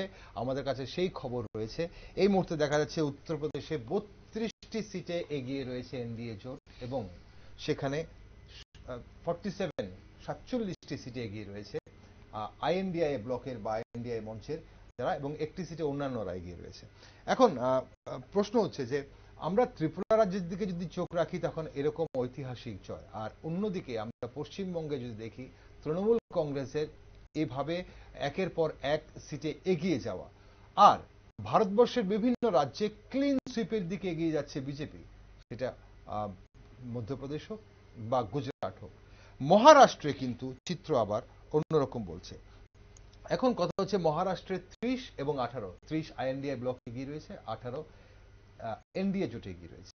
মনুমেদা, মহারাষ্ট্রে শিবসেনা কতটুকু ফ্যাক্টর হয়েছে, বা এনসিপি কতটুকু ফ্যাক্টর হয়েছে এবার? না, এটা আমি এর আগেও একদিন আলোচনায় বলেছিলাম, মহারাষ্ট্রটা গন্ডগোল করে দেবে। গন্ডগোল করে দেবে কোন জায়গায়? এই যে সিন্ধে গ্রুপটা যেটা ইয়ে থেকে বেরিয়ে চলে গেল, মানে শিবসেনা থেকে বেরিয়ে চলে গেল, সিন্ধে গ্রুপের যে টোটাল শিবসেনা যে এটা যদি একটা পারিবারিক দল হিসেবেও আমরা চিহ্নিত করি, তাহলে এখানে মানে ওদের যিনি শিবসেনার যিনি প্রধান ছিলেন, তাদের যে বালাসাহেব ঠাকরে, বালাসাহেব ঠাকরের কে একেবারে মন্ত্রবিদ মানে পুত্র হচ্ছে এখন যে উদ্ধব ঠাকরেকে বালাসাহেব জীবিত থাকতেই কিন্তু শিবসেনার দায়িত্বটা দিয়ে গিয়েছিলেন। এরপরে যে ওই যে সিন্ধে যে ভেঙে বেরিয়ে চলে গেল, যে কোনো কারণেই হোক বেরিয়ে চলে যাওয়া, এবং বিজেপির সঙ্গে যে অ্যালায়েন্স করাটা, এটা শিবসেনার সিন্ধে গ্রুপের পক্ষে গুরুত্ব মানে সাংঘাতিক রকম এফেক্টেড হয়েছে। যে লাইন আপটা বিজেপি নিয়েছিল মহারাষ্ট্রের ক্ষেত্রে, যে এই সিন্ধে গ্রুপকে আলাদা মানে অন্য ফ্যাক্টর করে দিয়ে, আলাদা কম সিট দিয়ে বা কম জায়গায় রেখে নিজেরা অনেক বেশি জায়গায় যদি লড়তেন, তারা অনেক বেশি সাফল্য পেতেন। আরেকটা গন্ডগোল করে দিল, শারদ পাওয়ারের যে এখন একটা মহারাষ্ট্রের শারদ পাওয়ারের নিজস্ব একটা কারিশমা আছে। আমি খুব কাছ থেকে দেখেছি, ইন্ডিয়ান ক্রিকেট কন্ট্রোল বোর্ডের উনি যখন প্রেসিডেন্ট ছিলেন, খুব কাছ থেকে দেখেছি। উনি ইয়ে থেকে নামলেন, মানে এটা একটু অন্য প্রসঙ্গ, প্লেন থেকে নামলেন 11:30টার সময় কলকাতায় নির্বাচন। কলকাতায় নির্বাচনের আপনার বোর্ডের নির্বাচন কি হবে, উনি আস্তে আস্তে বললেন, আমি যখন এসেছি আমি না জিতে যাব না। এরকম কনফিডেন্স থাকে ওনার অনেক ক্ষেত্রে। এই যে এখানে যে অজিত পাওয়ার যে চলে গেল, এই যে এনসিপি থেকে বেরিয়ে চলে গেল, এটা কিন্তু অজিত পাওয়ারের ক্ষতি করলো শুধু না, সমস্ত জোটটার ক্ষতি করে দিয়ে। এই প্রচারটার এটা হচ্ছে কি, এত বেশি সেন্সেক্সের এত বেশি মানে ইয়ে থাকে, প্রভাব থাকে মহারাষ্ট্রে, এবং বিশেষ করে মুম্বাইতে। শিবসেনা তো আসলে মুম্বাই ভিত্তিক দল, টোটাল মহারাষ্ট্রে কিন্তু শিবসেনার তেমন প্রভাব নেই, শুধু মুম্বাই ভিত্তিক। ফলে এই জায়গাটাতে এখন অব্দি যা ট্রেন্ড আপনি দেখালেন, যা বললেন, এটা কিন্তু একেবারে যে মানে ভাবাতীত ছিল ঘটনাটা তা না, এটা কিন্তু আমি আসবো এনডিএর ক্ষেত্রেও এটা ভাবা ছিল, ওরা জানতেন এই ঘটনাটা ঘটতে পারে। মনিমুদা, আমি আসবো আপনার কাছে আবার, কিন্তু এই মুহূর্তে এআইসিসি নেত্রী পূজা রায় চৌধুরী জুড়ে গেছেন আমাদের সঙ্গে ভার্চুয়ালি। ওনার সঙ্গে অবশ্যই আমরা কথা বলবো, ওনার মতামত, ওনার রিয়েকশন কি এই মুহূর্তে আমরা সেটা জানার চেষ্টা করবো। পূজা দেবী, শুনতে পাচ্ছেন আপনি আমাকে? হ্যাঁ, আমি শুনতে পাচ্ছি। নমস্কার। যেই ট্রেন্ড এই মুহূর্তে দেখা যাচ্ছে পূজা দেবী, শুধু পশ্চিমবঙ্গে নয়, শুধু উত্তর পূর্ব ভারতে নয়, গোটা ভারতবর্ষে, সেটা কতটা এক্সপেক্টেড ছিল আপনাদের কাছে? দেখুন, আমরা প্রথম থেকেই বলেছি যে মোদি পোল দেখানো হয়েছে, এক্সিট পোল নয়। তো এক্সাক্ট পোল যেটা, সেটা কি হবে সেটা সময়ের অপেক্ষা। তবে আমরা যেটা বলেছিলাম যে আমরা আশাবাদী ছিলাম, দেখুন যতই কন্যাকুমারীতে গিয়ে বিবেকানন্দের শরণাপন্ন হোক না কেন, বা উনি যতটাই দেখানোর চেষ্টা করুক না কেন যে স্বামী বিবেকানন্দ হিন্দুত্ববাদী, মানে চরম হিন্দুত্ববাদী আর কি, তবে আমি একটা কথা একটুখানি বলে দিচ্ছি যে স্বামী বিবেকানন্দর একটা বই আর কি, বাণী ও রচনা, সেই এটাতে তৃতীয় খণ্ডে আপনি দেখলে আপনি বুঝতে পারবেন, বা যদি পড়ে থাকেন বইটা, সেখানে তৃতীয় অধ্যায়ে আছে, উনি নিজে বলছেন যে হিন্দুরা, যারা নিম্ন বর্গের হিন্দুরা নাকি সবচাইতে ভালো ছিলেন মুঘল সাম্রাজ্যে, মানে মুঘল শাসনকালে আর কি। কেন? কারণ কি, ওই তখনকার মুঘল মানে শাসকেরা আর কি ওই পুরোহিত এবং জমিদারদের থেকে ওই নিম্ন বর্গের হিন্দুদেরকে মানে বাঁচিয়েছিলেন, রক্ষা করতেন। তো দেখুন, উনি মানে স্বামী বিবেকানন্দ যে পুরোটাই হিন্দু ধর্মী অবলম্বী ছিলেন বা চরম হিন্দুত্ববাদী ছিলেন তা নয়, কিন্তু যাই হোক, উনি রামায়ণ, কালকে আমি দেখলাম যে উনি রাম কথাকে পুরো বিশ্বে দরবারে তুলে ধরতে চাইছেন, তো ভালো কথা, উনি বাল্মীকি হয়ে উঠতে চাইছেন। তবে আপনি বললেন আমরা এক্সিট পোল, আমরা একটু এক্সিট পোল কথা বলছিলেন, আপনি বলছেন এটা এক্সিট পোল নয়, এটা আমি বলছি আপনাকে, প্রাসঙ্গিক, আমি এই কারণে বলছি যে বাল্মীকিও আগের জীবনে কি ছিল সেটা আপনি জানতেন। তো দেখুন, মানুষ এখন বুঝতে পারছে আমাদের যে তিনটে মুদ্রা, দেখুন এই যে ভোটটা, পুরো ভোটটা কিন্তু হয়েছে ইস্যু ভিত্তিক, মুদ্রা ভিত্তিক, যে আমরা যে ইস্যুগুলোকে তুলেছিলাম, যেটা মানুষের কাছে, যে বেরোজগারি, মেহেঙ্গাই, হ্যাঁ, তারপরে এই যে নারীদের সুরক্ষা, তো আমরা যে ন্যায়ের যাত্রা রাহুল গান্ধী করেছিলেন, প্রথম ভারত যাত্রা এবং তারপরে ন্যায় দেবার জন্য যে যাত্রা করেছিলেন, সেটা কিন্তু আজকে এই ভোট মানে বাসকে এটা রিফ্লেক্ট হচ্ছে, আমরা দেখতে পাচ্ছি। কারণ কি দেখুন, যেই আপনারা তো এমন এমন এক্সিট পোল দেখানো হয়েছিল, মানে মোদি পোল, যে আমরা 100 পেরোতে পারবো না, এমনও আমরা দেখেছি। তো এইটা দেখে আমার মনে হয় যে 27টা মিডিয়া আপনাকে জানিয়ে রাখি, নিউজ ভ্যানগার্ড কিন্তু আমরা যে এক্সিট পোল দেখিয়েছিলাম এআইসিসির, আপনি নেত্রী, আপনাকে জানিয়ে রাখি, নিউজ ভ্যানগার্ড আমাদের এক্সিট পোলে ছিল 305, 305টি আসন আমরা এনডিএ জোটকে দেখিয়েছিলাম, 305 প্লাস দেখিয়েছিলাম। অবশ্যই আপনাদের ইন্ডিয়া মঞ্চকে আমরা দেখিয়েছিলাম 169, আর এই মুহূর্তে যা ট্রেন্ড দেখা যাচ্ছে 295 প্লাস দেখা যাচ্ছে, এনডিএ জোটকে দেখানো হচ্ছে, বিভিন্ন সংস্থা দেখাচ্ছে, এবং এটাই কিন্তু ট্রেন্ড এই মুহূর্তে কিন্তু বেরিয়ে আসছে। তবে একটা জিনিস জানতে চাইবো আপনাদের কাছে, যে অধীর রঞ্জন চৌধুরী পিছিয়ে আছেন, পাশাপাশি পশ্চিমবঙ্গে একটা সিটে মাত্র জাতীয় কংগ্রেস এগিয়ে রয়েছে, তৃণমূল কংগ্রেস উল্টো দিকে কিন্তু ভালো ফলাফলের দিকে এগিয়ে যাচ্ছে। কিভাবে দেখছেন এই ফলাফলকে?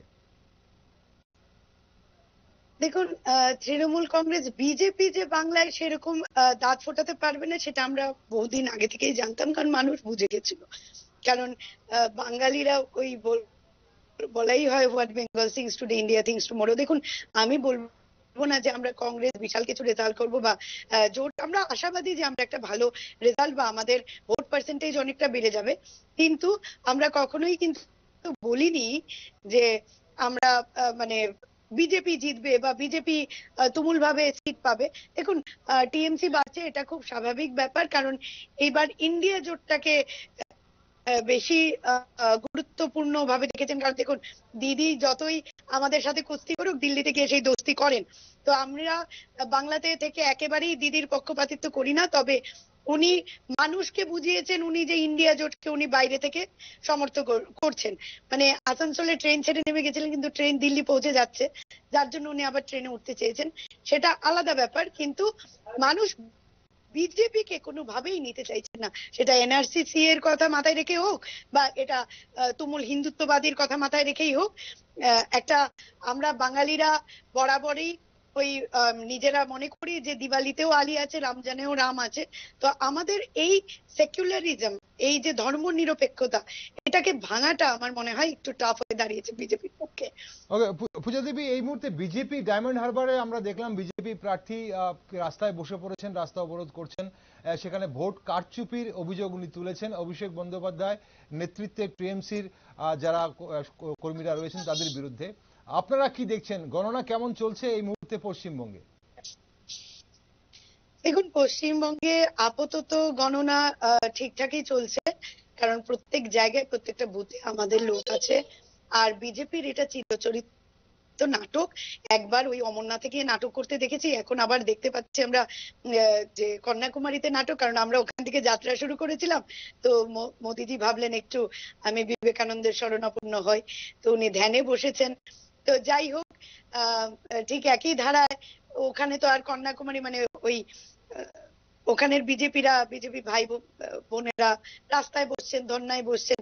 দেখুন, সে বসতে থাকুক বা যাই থাকুক, এখনো মাত্র কয়েকটা রাউন্ডই হয়েছে, আমরা পুরোটা তো পরিষ্কার নয়। তবে আমি বলবো যে এমন কোনো ঝামেলা বা খুব একটা অশান্তি হচ্ছে না।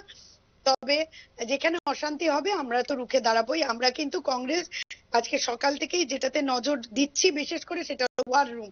আমরা ওয়ার রুমটাকে, কন্ট্রোল রুমটাকে কিন্তু ভীষণ শক্ত হাতে নজরদারি রাখছি আর কি।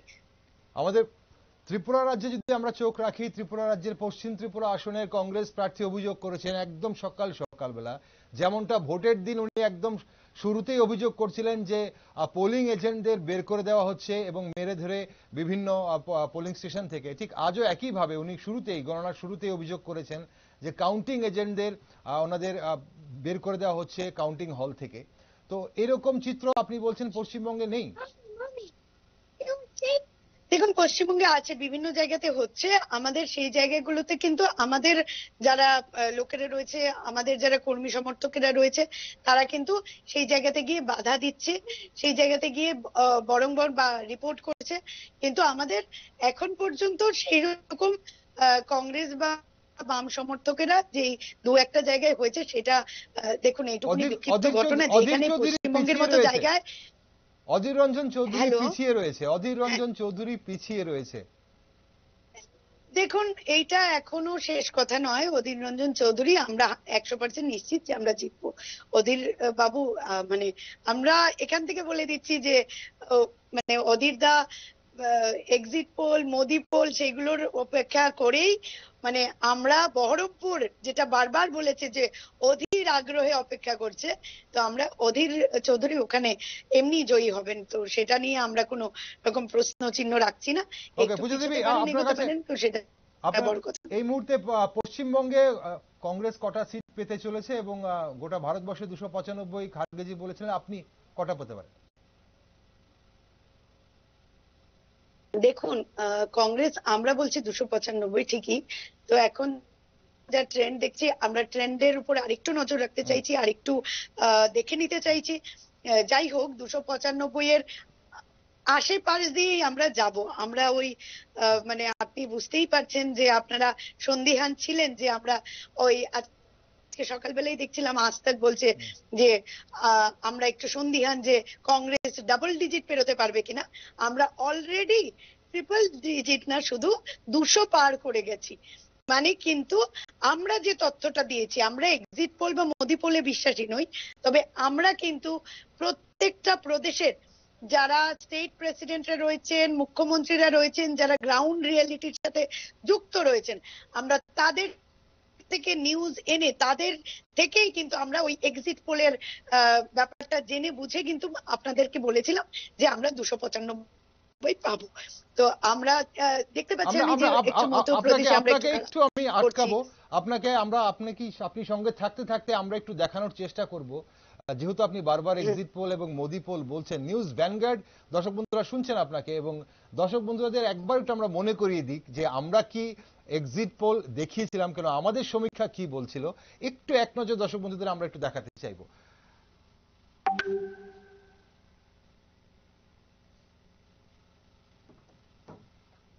আমাদের এক্সিট পোলে 305 প্লাস আমরা দেখিয়েছিলাম এনডিএ জোটকে, 305 বা তার অধিক সিট পেতে পারে এনডিএ জোট। কংগ্রেস নেতৃত্বাধীন আইএনডিএ জোট পেতে পারে 169টি সিটের কাছাকাছি আমরা বলেছিলাম। সঙ্গে 29টি সিট অন্যান্যরা পাবে, এবং এক্স ফ্যাক্টর আমাদের ছিল 40টির ওপর সিট, যা বিএসপি, এআইএমআইএম, ওয়াইএসআর বা বিজেডির মতো দল যারা না এনডিএ না আইএনডিআই কে সাপোর্ট করেছে সেসব দলের কাছে যেতে পারে। দর্শক বন্ধুরা, এই চিত্র, এই এক্সিট পোলই আপনাদের আমরা দেখিয়েছিলাম। আর এই মুহূর্তে গোটা ভারতবর্ষের বিভিন্ন রাজ্যে যে চিত্র আমরা দেখতে পাচ্ছি তা তুলে ধরছি আপনাদের সামনে। আর আমরা অবশ্যই আমাদের সঙ্গে রয়েছেন আমাদের দুজন অতিথি যারা স্টুডিওতে রয়েছেন। অরবিন্দবাবু, আপনার কাছে আসি। এআইসিসির নেত্রী পূজার এক কথা আপনি বলছিলেন, মোদি পোল, এক্সিট পোলকে মোদি পোল বলছেন, এবং ওনারা বলছেন 295 ওনারা পাবেন, এবং ওনারা গ্রাউন্ড রিপোর্ট নিয়ে এই কথাটা বলছেন। দেখুন, এটা খুব অনাকাঙ্ক্ষিত এবং এটা লজ্জাকর বিষয়, যে লজ্জাস্কর জিনিসটা, যে ওনার মতো একজন এআইসিসির নেত্রী ধ্যানটাকে নাটক বলছেন। ঠিক আছে, ধ্যান কিভাবে নাটক হয়?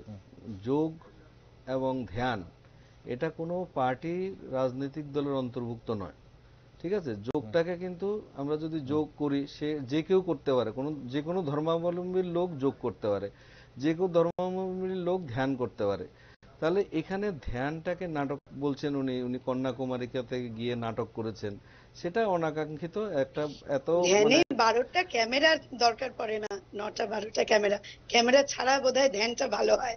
আগেকার দিনেও মুনি ঋষিরা ধ্যান করতেন। শুনুন আমি বলছি, একটু যদি আপনার কথা আমরা দেখতে পেলাম শুনেছি আপনার কথা, একটু আমাকে যদি সময় দেন, নাহলে আপনি বলেন।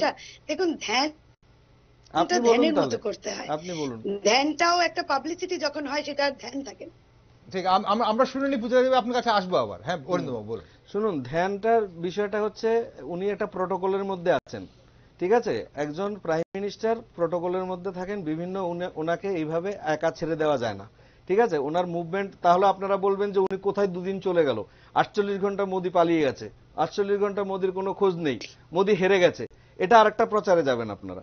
তো সেক্ষেত্রে উনি যেহেতু প্রাইম মিনিস্টার অফ ইন্ডিয়া, ওনার কিন্তু প্রটোকলের মধ্যে উনি কোথায় যাচ্ছেন, কি করছেন, ওনার কি সবগুলো পাবলিক ডোমেনে আসে। তো এই জায়গায় দাঁড়িয়ে এটা কিন্তু স্বাভাবিক। আর যেটা ধরুন ধ্যান কিংবা এগুলো অন্তর্ভুক্ত করবেন না। ঠিক আছে, এটাতে কোনো আপনি পার্সিয়ালিটি যদি করেন, যে এটা ধ্যান কেউ করতে পারবে না, হিন্দু হলে ধ্যান করতে পারবে, মুসলিম হলে করতে পারবে না, খ্রিস্টান হলে করতে পারবে না, ধ্যান একটা কিন্তু একটা শারীরিক একটা বিষয়েরও একটা পার্ট সেটা। তো সেক্ষেত্রে আপনি যখন ধ্যান কিংবা যোগে যাবেন, যোগ দেখুন এটাকে এখন ওকে, আমরা ধ্যান নিয়ে আর আলোচনা করব না।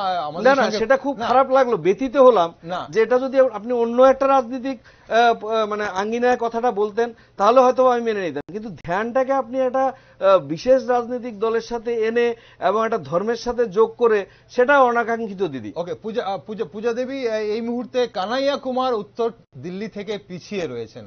তাবর নেতা, যুব নেতৃত্ব, আপনি কিছুক্ষণ আগে যুবদের কথাও বলছিলেন, কানাইয়া কুমার পিছিয়ে রয়েছে, কিভাবে দেখছেন? দেখুন, সেটা আরো কিছুক্ষণ না গেলে ঠিক বলা যাচ্ছে না। এখন দিল্লিতে আমরা দেখেছি যে আমাদের কেজরিওয়াল জিও অনেকটা লড়াই করেছেন জেলে থেকে। তো এটা একটা চূড়াচরিত ওদের একটা প্র্যাকটিস, যে বিজেপি সরকারের, যে যখন খুশি মানে জেলে পুরে দেওয়া, ইডি সিবিআই দিয়ে ভয় দেখানো। মানে আমরা বলে থাকি যে উনি সবকিছু বিক্রি করে দিয়েছেন, মানে তেল থেকে শুরু করে, রেল থেকে শুরু করে, মানে সবকিছু, বন্দর থেকে শুরু করে, কিন্তু অনেক কিছু তো কিনেওছেন উনি। ইডি কিনেছেন, সিবিআই কিনেছেন, উনি মিডিয়া কিনে রেখেছেন। তো দেখুন, এখন দিল্লির রেজাল্টটা আরেকটু সময় যাক।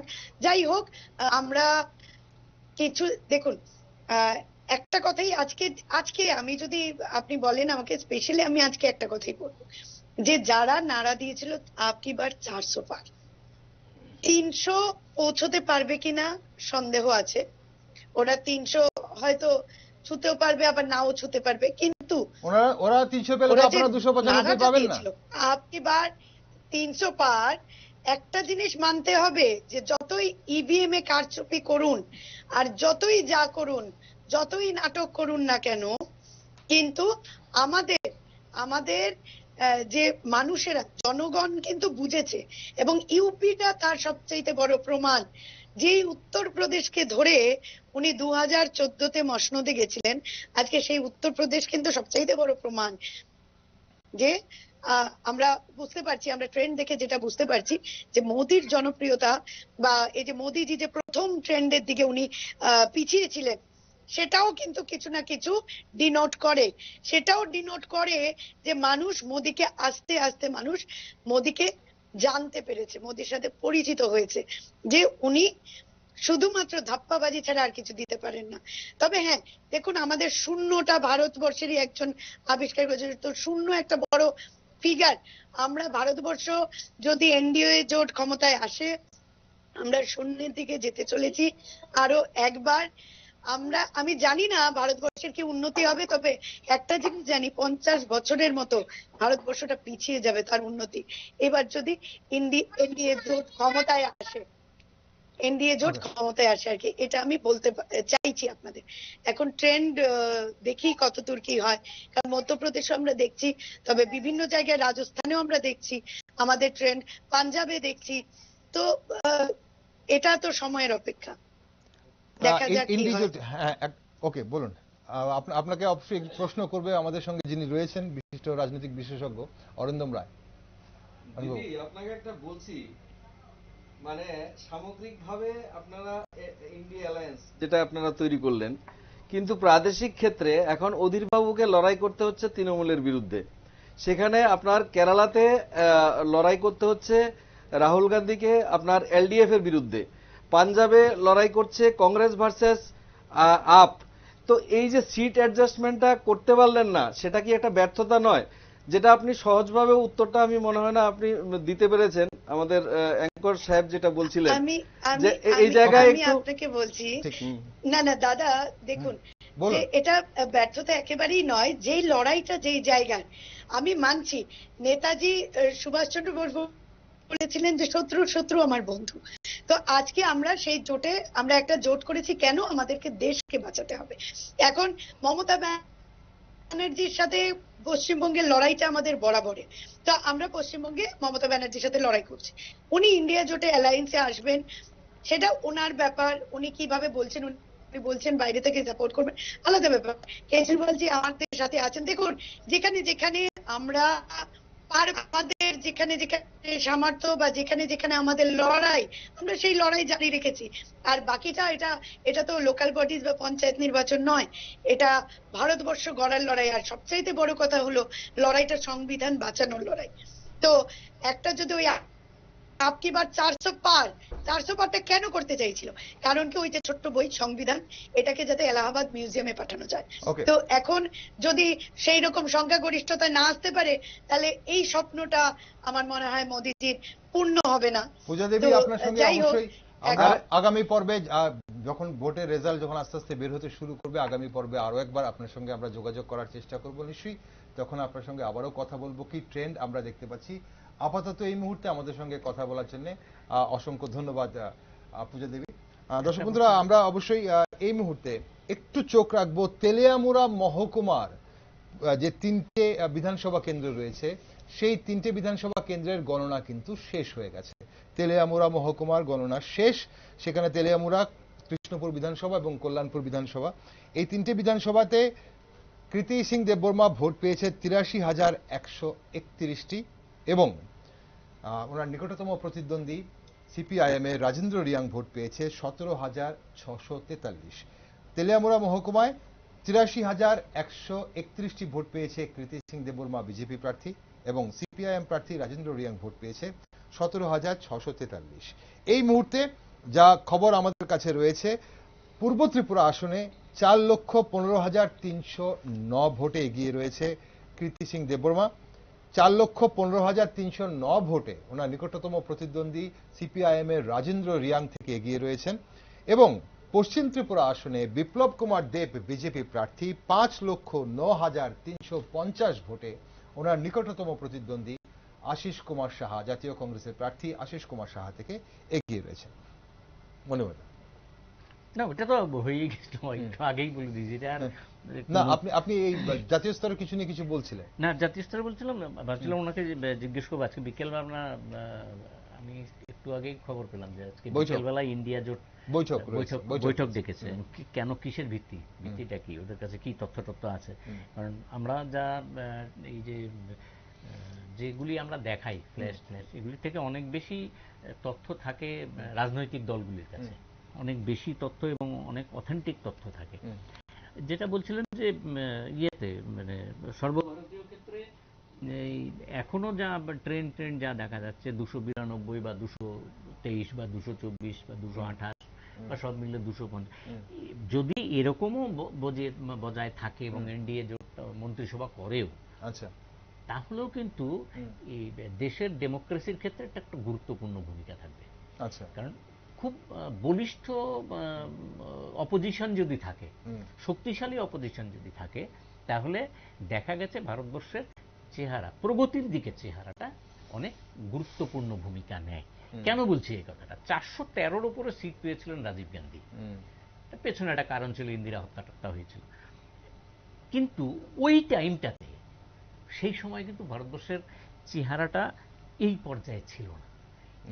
এই যে একক প্রাধান্য থাকা, বিরোধীরা শক্তিশালী না থাকলে না, ডেমোক্রেসির ক্ষেত্রে অত্যন্ত গুরুত্ব। আপনি একটা হিসেব দেখতে পারেন না, মানে অদ্ভুত ব্যাপার, যেটা আমাদের কাছে খুব অবাক হয়। মানে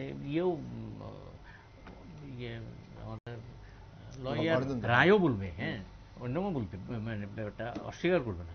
এই যে গত বছর, এই বছর যে সাংসদরা যারা নির্বাচনে দাঁড়িয়েছেন, মানে ইররেসপেক্টিভ অফ পলিটিক্যাল আইডিওলজি, তারা যে লোকসভা নির্বাচনে 2019-এ যারা নির্বাচনে লড়েছিলেন, আর তারাই এবার নমিনেশন পেয়েছে এই সংখ্যা 324-এর মতো। আচ্ছা, তাদের সম্পত্তি বৃদ্ধি পেয়েছে 5 বছরে কত জানেন?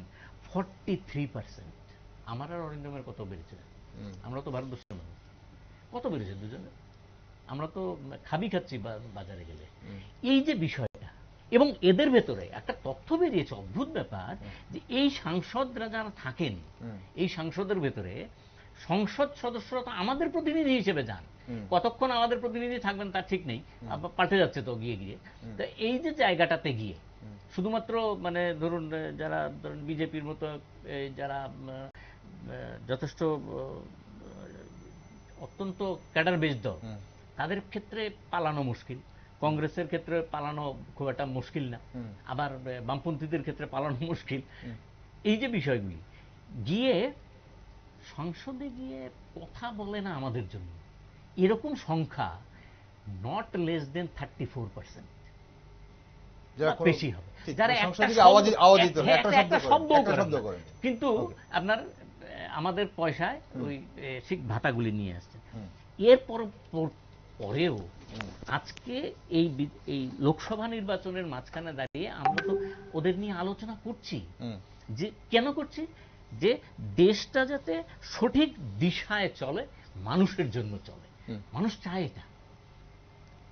ক্ষোভ থাকবে, বিক্ষোভ থাকবে, এটাও ডেমোক্রেসির একটা অংশ।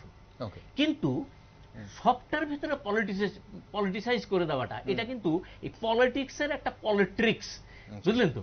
এই যে জায়গাটাতে এই মুহূর্তে যে ফিগারগুলি বেরিয়ে আসছে, হয়তো ওলটপালট হতে পারে, এই জায়গায় দাঁড়িয়ে এই মুহূর্তে ভারতবর্ষের যে ট্রেন্ডটা এসছে, এই ট্রেন্ডটা কিন্তু ডেমোক্রেসির পক্ষে অত্যন্ত গুরুত্বপূর্ণ। এখন পর্যন্ত আপনারা যা দেখাচ্ছেন, যে মানে ট্রেন্ড যা দেখাচ্ছেন, এটা যদি বলাই থাকে ভারতবর্ষের ডেমোক্রেসির পক্ষে অত্যন্ত গুরুত্বপূর্ণ, নাম্বার 1।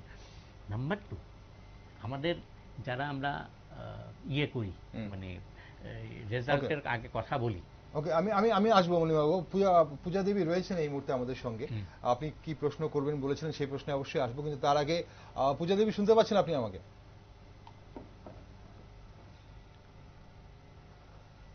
পূজা দেবী, আপনি শুনতে পাচ্ছেন আমাকে? হ্যাঁ, একটা প্রশ্ন হ্যাঁ, ছিল শুনতে আপনার কাছে পাচ্ছি। এই মুহূর্তে। আমরা তেলেঙ্গানার দিকে যদি চোখ রাখি, আমরা দেখতে পাচ্ছি আইএনডিআই ব্লকের 8টি সিটে এগিয়ে রয়েছে এবং এনডিএ ব্লক 8টি সিটে এগিয়ে রয়েছে। হরিয়ানাতে 4টি সিটে এনডিএ এগিয়ে রয়েছে, 6টিতে আইএনডিআই প্রার্থীরা এগিয়ে রয়েছে। তবে আপনারা বলেছিলেন যে দক্ষিণ ভারতে বিশেষ করে সেখানে কেরালা, তামিলনাড়ুতে বিজেপি কোনো ছাপ ফেলতে পারবে না বা বিজেপি তাদের দাঁত বসাতে পারবে না, কিন্তু আমরা দেখতে পাচ্ছি কেরালা 2-1টি সিটে, ইভেন কি তামিলনাড়ুতে এগিয়ে রয়েছে, ইভেন কি তেলেঙ্গানাতে কিন্তু এনডিএ ব্লকের প্রার্থীরা এগিয়ে রয়েছে। তাহলে কি বলবেন, কিভাবে প্রভাবিত করতে পারলো ইভেন ভোটারদের? কর্ণাটকেও এগিয়ে রয়েছে, কর্ণাটকে তো ভালোভাবে এগিয়ে রয়েছে। কর্ণাটকে দেখুন, বেসিক্যালি এই যে তেলেঙ্গানাতে আমরা গত নির্বাচনে দেখলাম যে মানে যেখানে কংগ্রেস কোনোদিন দাঁত ফোটাতে পারেনি সেখানে আমরা সরকার গড়েছি। কর্ণাটকেও একই ধারায়, কিন্তু মানে আমি এখনো বলবো যে ট্রেন্ড এখনো কিন্তু পুরোপুরি সেই জায়গায় আসেনি। তো যে কয়েকটা জায়গা আমরা এক্সপেক্ট করছি, যে তেলেঙ্গানা বলুন বা কেরালা বলুন বা তামিলনাড়ু, আমরা হয়তো আরো কিছু দূর এগিয়ে যাব। কারণ কি যেটা আমরা দেখতে পাচ্ছি সেটা যে ঠিকঠাক এখন পর্যন্ত আমি যেটুকুনি দেখছি, দেখুন কিছু জায়গায় হয়েছে। এখন আপনি যদি চলুন, যোগাযোগ খুব সম্ভবত বিচ্ছিন্ন হয়ে যাচ্ছে, আমাদের বারবার নেটওয়ার্কের সমস্যা হচ্ছে। যে কথাগুলো, যে প্রশ্নটা যে বিষয়টা আলোচনা করছিলাম মনে হচ্ছে, এই যে দক্ষিণে প্রভাব ফেলতে পেরেছে বলে মনে হচ্ছে বিজেপি এবার সরকার গড়বে, অথচ আমরা দেখলাম আমরা ইন্ডিয়াতে কমে গেল। নর্থ ইন্ডিয়া আমরা ভালো প্রভাব ফেললাম, সাউথ ইন্ডিয়াতে আমাদের সরকার আছে, কিন্তু হ্যাঁ কিছু কিছু জায়গায় আমরা দেখতে পাচ্ছি যেখানে বিজেপি দাঁত ফুটিয়েছে। যাই হোক, কিন্তু আরো কিছুটা সময় গেলে ক্লিয়ার হবে, কারণ এত মানে প্রিমেচিউর অবস্থা। ওকে, আমাদের সঙ্গে একজন বিশিষ্ট সাংবাদিক, পূজা দেবী, আমাদের সঙ্গে একজন বিশিষ্ট সাংবাদিক তথা রাজনৈতিক বিশ্লেষক রয়েছেন, মণিময় রায়। উনি আপনাকে একটি প্রশ্ন করবেন। হ্যাঁ, পূজা দেবী, একটা বিষয়, প্রথম কথাটা হচ্ছে যে যা ট্রেন্ড এই মুহূর্তে, যা ট্রেন্ড ধরুন 292, 228, আপনারা 228, এর পরিপ্রেক্ষিতে ইন্ডিয়া ব্লক আজকে বিকেলে দিল্লিতে একটা বৈঠক ডেকেছে। আমাদের কাছে যা তথ্য, যদি আপনার কাছে থেকে থাকে আপনি ক্লিয়ার করবেন। শোনা যাচ্ছে ইন্ডিয়া জোট একটা বৈঠক ডেকেছে। এই বৈঠকের কি, বৈঠকটা কি নিয়ে ডাকতে চলেছেন? আপনাদের ইন্ডিয়া জোটের কাছে কি আলাদা কোনো তথ্য রয়েছে এই ট্রেন্ড সম্পর্কে? আরেকটা কথা হচ্ছে, দক্ষিণ ভারতে এই মুহূর্তে যা ট্রেন্ড, এই ট্রেন্ড অনুযায়ী ইন্ডিয়া জোট এবং এনডিএ জোট তাদের কিন্তু প্রায় কাছাকাছি লড়াই হচ্ছে, যেটা হওয়ার কথা ছিল না। এটা একটা দিক। আরেকটা দিক হচ্ছে উত্তরপ্রদেশ, রাজস্থান, গোবলয় যেটাকে বলা হচ্ছে, সেখানে মানে ইন্ডিয়া জোটের রেজাল্ট ভালো।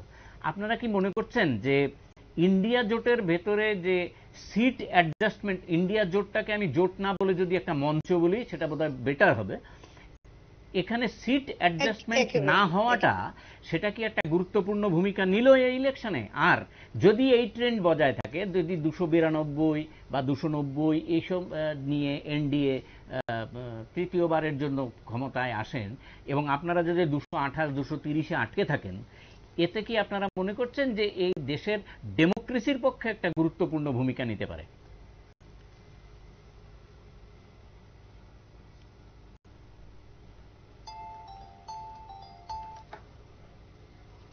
ওকে, আমাদের এই মুহূর্তে যোগাযোগ খুব সম্ভবত বিচ্ছিন্ন হয়ে গেছে পূজা দেবীর সঙ্গে, নেটওয়ার্কের সমস্যা হচ্ছে। উনি ছিলেন আমাদের সঙ্গে, হয়তো আবারও জুড়ে যাবেন। চলুন, সেই প্রশ্নের অবশ্যই জবাব আপনাদের কাছে, ওনার কাছে আপনি চাইবেন। কিন্তু এই মুহূর্তে আমরা একটু যদি চোখ রাখি যে বিভিন্ন রাজ্যের যে পরিস্থিতি, সেই মহারাষ্ট্রে এখনো প্রায় 30টি আসনে কিন্তু এগিয়ে রয়েছে আইএনডিআই ব্লক এবং 17টি আসনে এগিয়ে রয়েছে এনডিএ ব্লক। তামিলনাড়ুতে এনডিএ 1টি আসনে এগিয়ে রয়েছে। হ্যাঁ পূজা দেবী, আপনি প্রশ্নটা শুনতে পেরেছিলেন মণিবাবু যেটা বলছিলেন? আমি ওই যেটা আপনি সাউথ ইন্ডিয়া নিয়ে করছিলেন সেটা ঠিক শুনতে পাইনি, বৈঠক অবধি শুনতে পেয়েছি। আচ্ছা, না, যেটা বলছিলাম পূজা দেবী, সেটা হচ্ছে যে সাউথ ইন্ডিয়াতে এখন প্রায় নেক টু নেক, সেটা আপনারা আশা করেননি যে সাউথ ইন্ডিয়াতে আপনাদের তেলেঙ্গানা এবং কর্ণাটকে আপনাদের দল ক্ষমতায় রয়েছে। আন্ধ্রা এখনো টোটালে আসেনি, অন্ধ্রতে সম্ভবত এনডিএ জোটের পক্ষে রয়েছে চন্দ্রবাবু নাইডু, ফলে একটু ভালো রেজাল্ট হতে পারে। কিন্তু কর্ণাটকে, আমি আপনাদের কর্ণাটকের যিনি দায়িত্বে রয়েছেন সেখানকার যে ডেপুটি চিফ মিনিস্টার, তার কথা আমি শুনেছি, আপনাদের যে রিপোর্টিং, সেই রিপোর্টিং অনুযায়ী কর্ণাটকে এখন পর্যন্ত যা ট্রেন্ড, এখনো যদি কর্ণাটকের হিসেবটা ধরি প্রায় ইনিশিয়াল ট্রেন্ড, এই জায়গায় দাঁড়িয়ে আপনারা কি আশা করছেন? লাস্টলি যেটা বলবো, যে ট্রেন্ডটা আমরা দেখাচ্ছি 292 এবং 228 প্লাস, সবারই প্লাস, এই জায়গায় যদি দাঁড়ায়, শেষ পর্যন্ত আপনারা যদি 228 230 আটকে থাকেন আর 292তে গিয়ে এনডিএ জোট তৃতীয়বারের মতো ক্ষমতাসীন হন, তাহলে এটা কি দেশের ডেমোক্রেসির পক্ষে একটা গুরুত্বপূর্ণ ভূমিকা নেবে না? একেবারেই গুরুত্বপূর্ণ ভূমিকা নেবে, একেবারেই নেবে। কারণ যেটা মোদী সরকার করতে চাইছিলেন, যে ওই যে আপকি বার 400 পার এমনি এমনি করেননি উনি, যখন যেদিন ওই সেঙ্গালের রাজদণ্ড নিয়ে ওই রাষ্ট্রপতিকে নিমন্ত্রণ না করে সেন্ট্রাল ভিস্তার উদ্বোধন করিয়েছিলেন, সেই দিনই আমরা বুঝেছিলাম যে উনি গণতন্ত্রকে হত্যা করতে চাইছেন গলা টিপে। তো যাই হোক, তো সেই জায়গা থেকে কিন্তু আমরা বেরিয়ে এসেছি। এই যে একটা ফিগার যে 232 বা 230 বা যেই ফিগারটা এখন আসছে, প্লাস অন্যান্যরা রয়েছেন, তো এই যে ট্রেন্ডটা যেটা উঠে আসছে, এটা কিন্তু ডেমোক্রেসিকে বাঁচানোর জন্য, মানে আমাদের ওই বইটাকে এলাহাবাদ মিউজিয়ামে যেতে দেবে না, সেই জায়গাটা কিন্তু আমরা পৌঁছে গেছি, যে আমরা কিন্তু সেটা হতে দেব না। কারণ একটা বিরোধী থাকা, দেখুন মোদিজি, আমার মানে আমি একটা ছোট্ট ওই টিপ্পনি কাটছি আর কি, যে মোদিজি কি চান? মোদিজি চান যে মানে বিরোধী শূন্য, বিরোধী মুক্ত ভারত, পত্নী মুক্ত জীবন, হ্যাঁ, সন্তান মুক্ত আঙ্গন, তারপরে প্রশ্ন মুক্ত মিডিয়া, এইগুলো তো মোদিজি চান, যে বিরোধী মুক্ত সাংসদ। তো দেখুন, উনি যতটাই চান না কেন, যাই চান না কেন, উনি এখন পরমাত্মার কথা মতো চলেন। উনি যেমন কই মিল গিয়াতে আমাদের জাদু পেয়েছিলাম, ঠিক একই ধারায় আমরা মোদিজিকে পেয়েছি, যিনি উপর থেকে টপকেছেন, মানে কোনো এলিয়েন হবেন, কারণ উনি তো আবার বায়োলজিক্যালি জন্মাননি। যাই হোক, উনি 70 যেটা করেছেন, 70 ইন্টারভিউ কিন্তু দিয়েছেন, এর ভেতরে 70 ইন্টারভিউ দিয়েছেন, আমি তাই, এটা মনে রাখতে হবে। হ্যাঁ, আমি তার জন্য, না না, সে তো 100 বার, 400 কাছাকাছি নির্বাচনী। মোদিজি কি চাইছেন উনি বলছেন মন থেকে এখন।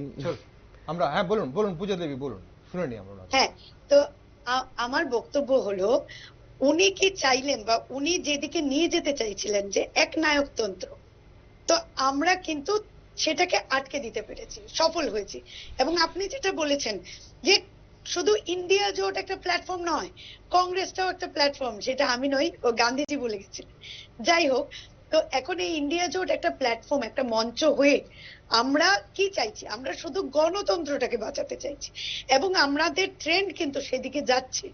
যেই দিকটায় আমরা ভীষণ ভয় পেয়েছিলাম, যে বিহার, উত্তরপ্রদেশ, হ্যাঁ রাজস্থান, যেগুলোতে আমাদের একটু টেনশনে ছিলাম আমরা, তো সেই জায়গাগুলো কিন্তু আমরা টেনশন মুক্ত হয়ে গেছি এখন। হ্যাঁ, আমি জানি যে কর্ণাটকে আমাদের সরকার, কিন্তু তাহলেও কিছু না কিছু ছাপ ফেলছে হয়তো বিজেপি, কিন্তু তাও ট্রেন্ডের কিছু দূর যাওয়ার পরে আমরা দুপুরের দিকে অ্যাকচুয়াল চিত্রটা আমরা দেখতে পাবো।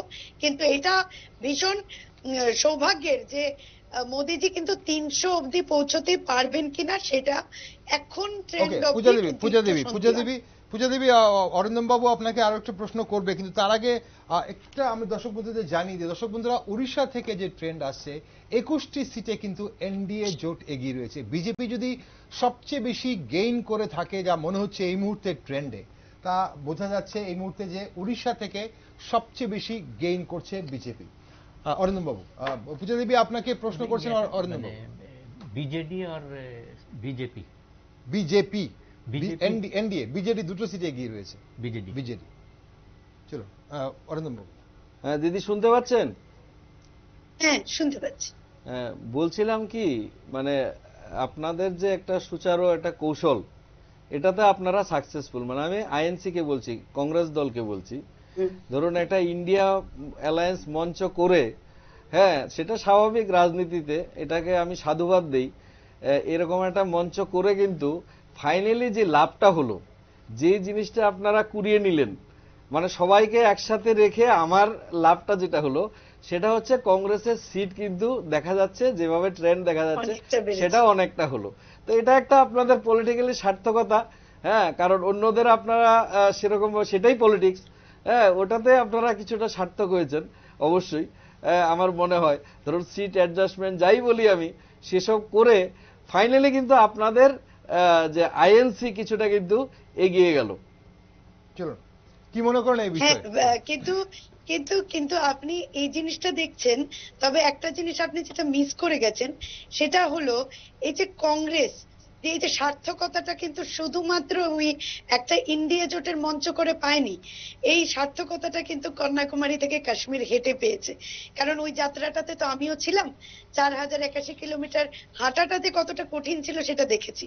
আর মানুষ কিভাবে আমাদের কাছে ওদের মনের কষ্টের কথা জানিয়েছে সেটাও দেখেছি। আর তারপরে ওই মণিপুর থেকে মুম্বাই এই যাত্রাগুলো করে এবং এবং যে ওই রোদে পুড়ে বৃষ্টিতে ভিজে আর তুষারপাতকে উপেক্ষা করে যে ম্যানিফেস্টো কংগ্রেস এনেছে, যদিও আমি এটা খুব দুঃখের সহিত বলছি, আমি পশ্চিমবঙ্গে থেকে আমি বলছি আমাদের ব্যর্থতা যে আমরা হয়তো অনেকের কাছে অবধি পৌঁছতে পারিনি। কারণ মানুষ এখন এমন হয়ে গেছে, সোশ্যাল মিডিয়ায় সবকিছু দেখে, ওরা দেখছে যে মোদি গ্যারান্টি কি দিচ্ছে, বিজেপি গ্যারান্টি না, মোদি গ্যারান্টি। কংগ্রেস কিন্তু গান্ধী গ্যারান্টি দেয়নি, কংগ্রেস বলছে কংগ্রেসের গ্যারান্টি বা ইন্ডিয়া জোটের গ্যারান্টি, ওই গ্যারান্টিটা সবার কাছে পৌঁছায়নি। আপনি একটা ছোট্ট কথা আপনাকে বলছি, আপনি চিন্তা করে দেখুন, আমরা বলেছি কি যে আমরা যদি ক্ষমতায় আসি তাহলে এই যে ছাত্ররা যারা এডুকেশন লোন নিয়ে পড়ে তাদের 15ই মার্চ অব্দি যাদের এডুকেশন লোন সেটা মুকুব করব। সেটা কত বড় প্রতিশ্রুতি আপনি বলুন। বা এই যে মায়েদের অ্যাকাউন্টে কোনো ভিক্ষে দেব না আমরা, 500 টাকা 8500 করে দেব, এটা একটা প্রতিশ্রুতি, বড় প্রতিশ্রুতি। বিশেষ করে যেখানে এত বেরোজগার যুবকরা, যেখানে চাকরি পাচ্ছেন, আপনি ত্রিপুরাকে নিয়ে নিন, ত্রিপুরাতে একটা কোম্পানি নেই, একটা কিছু নেই, কোথা থেকে চাকরি পাবে? সেই জায়গা আমাকে একটু এক মিনিট সুযোগ দিয়ে আমাকে দুটো কথা বলার সুযোগ দিন। সেটা হচ্ছে আমি আপনাকে বলছি আপনাদের ব্যর্থতাটা কোথায়। আপনারা অনেক কিছু করেছেন, বলছেন যে মানে কংগ্রেসের গ্যারান্টি বলে বলছেন, ঠিক আছে। তো সেক্ষেত্রে কিন্তু আপনাদের একটা ব্যর্থতা, আপনাদের রাহুল গান্ধীকে কিন্তু অন্যান্য ইন্ডিয়া অ্যালায়েন্স কিন্তু প্রধান মুখ হিসেবে বেছে নিতে পারেনি। মানে আদর্শগতভাবে যে আপনাদের এই যে অ্যালায়েন্সের যে অভিভাবক হিসেবে একটা প্রধানমন্ত্রী চুনাও করা, সেটা কিন্তু মানে প্রধানমন্ত্রীর জন্য একটা মুখ নিয়ে আসা, সেটা কিন্তু সেখানে ব্যর্থতা আপনাদের, এক নম্বর। আরেকটা বলছি আপনি যেটার কথা বলছিলেন যে মহালক্ষ্মী যোজনা লাগু করার বিষয়টা, হ্যাঁ দেখুন, সেটা মানে একদিকে আপনারা বলছেন যে 80 কোটি লোককে মোদি সরকার আপনার আনাজ দিয়েছে, রেশনিং করেছে, আবার আপনারা বলছেন যে তাহলে ভারত উন্নয়ন হলো কোথায়, ভারতের উন্নতিটা কোথায় হলো, বিকাশটা কোথায় হলো। এই যে বিকাশের একটা গল্প হচ্ছে, সেখানে আপনারা একটা কিন্তু এটা কালিমালিপ্ত করার চেষ্টা করছেন যে 80 কোটি মানুষকে যদি আনাজ দেওয়া হয়, রেশনিং করা হয়, তাহলে উন্নয়নটা কোথায় হলো ভারতবর্ষে। পাশাপাশি আবার আপনারা আরেকটা প্রতিশ্রুতি করেছেন যে 8500 টাকা করে মহালক্ষ্মী যোজনা করবেন এবং যেখানে 1 লক্ষ টাকা, তাহলে তো বিষয়টা তো একই দাঁড়ালো। তো সেক্ষেত্রে তো আমার আপনাকে আমি বলছি, তাহলে তো আপনি তো তাহলে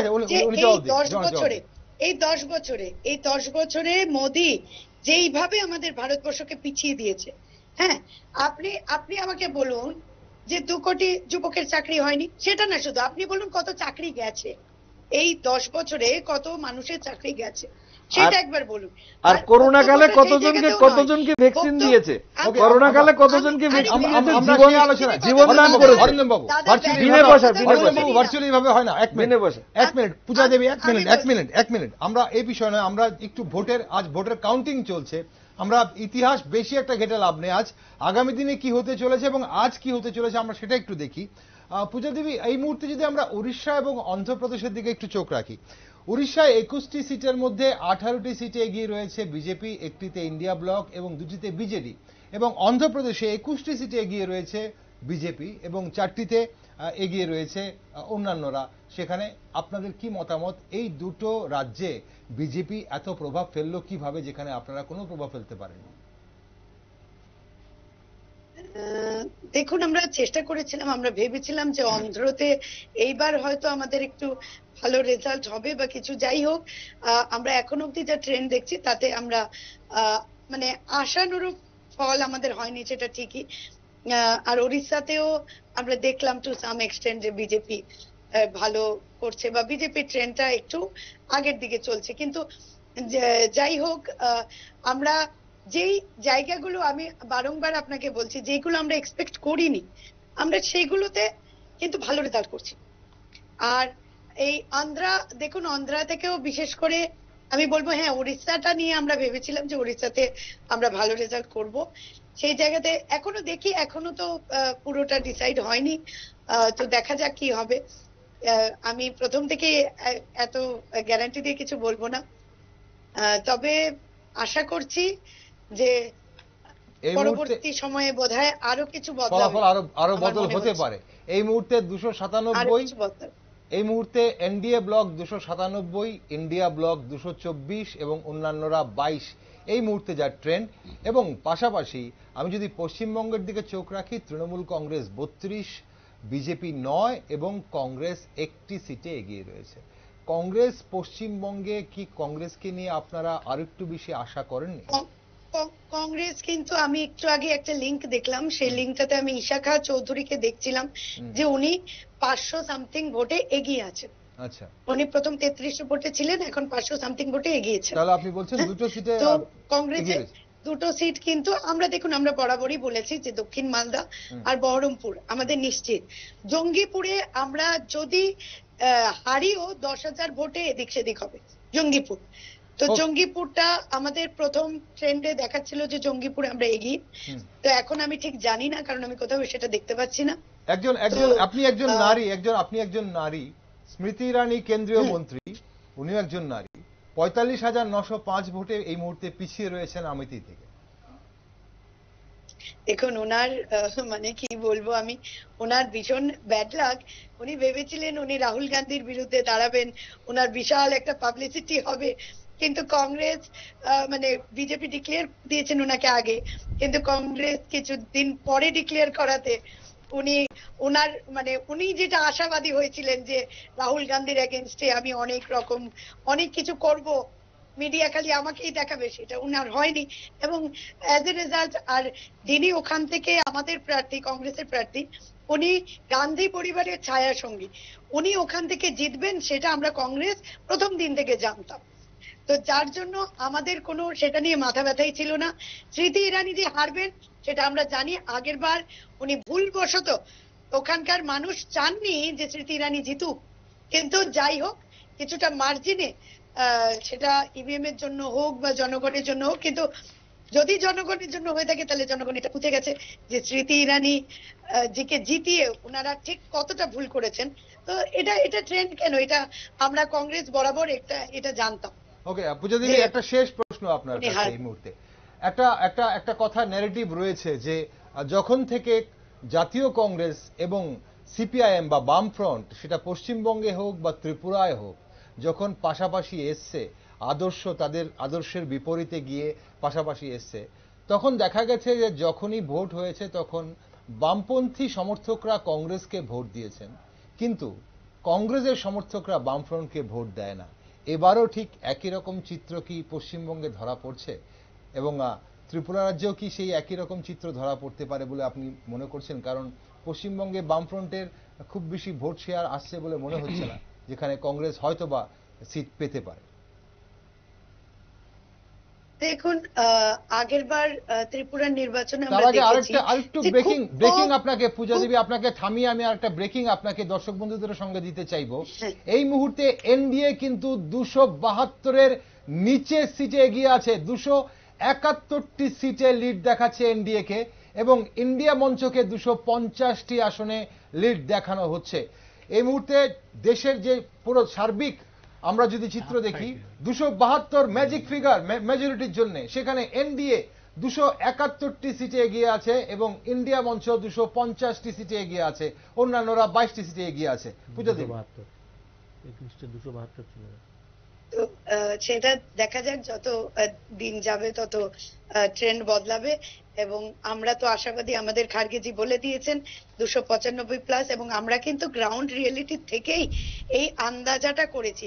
ওই যিনি মানে আমার দাদা বলছিলেন যে আমাদের যে আজকে বিকেলে বৈঠক ডাকা হয়েছে কেন, নিশ্চয়ই একটা কোনো কারণ আছে, নিশ্চয়ই আমরা জানি বা আমরা এইটুকুনি বুঝতে পারছি যে হয়তো সরকার আমরা গড়তে চলেছি।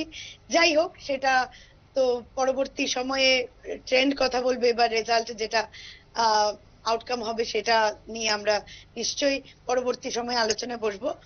কিন্তু এই মুহূর্তে যা ট্রেন্ড আপনি বললেন সেটা খুবই স্বাভাবিক ব্যাপার ছিল আমাদের কাছে, অনেকের কাছে এটা একটু অস্বাভাবিক অবভিয়াসলি জানি।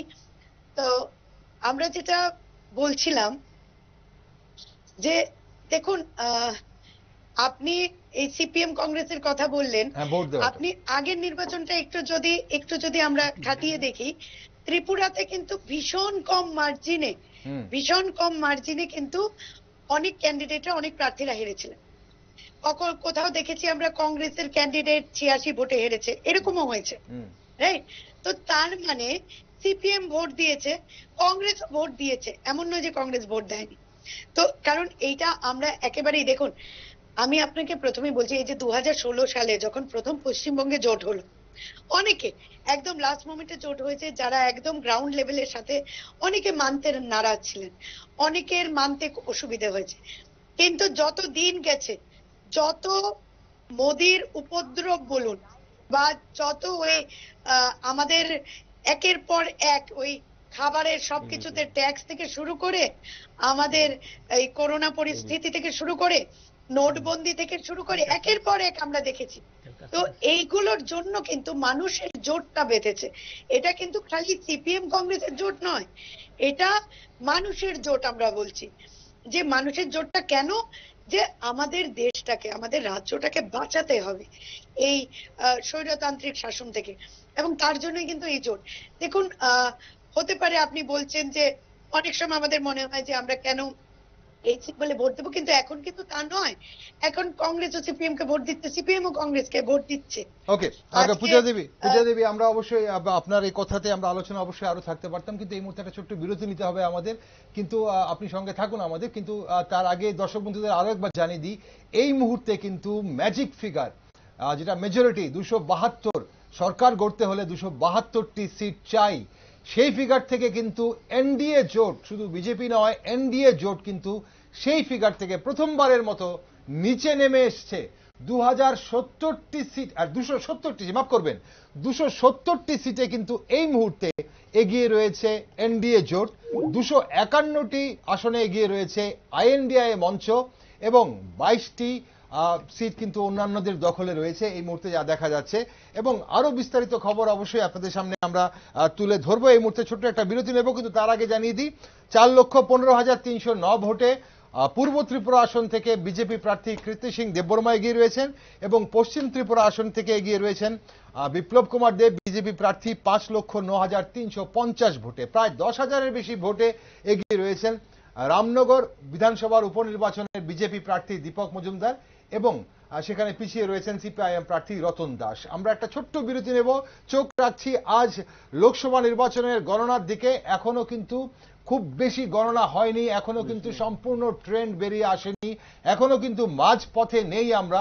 কিন্তু এই মুহূর্তে বলছে এনডিএ 270টি সিটে এগিয়ে রয়েছে, আইএনডিআই 251টি সিটে এগিয়ে রয়েছে। নিচ্ছি ছোট্ট একটা বিরতি, সঙ্গে থাকুন, দেখতে থাকুন নিউজ ভ্যানগার্ড।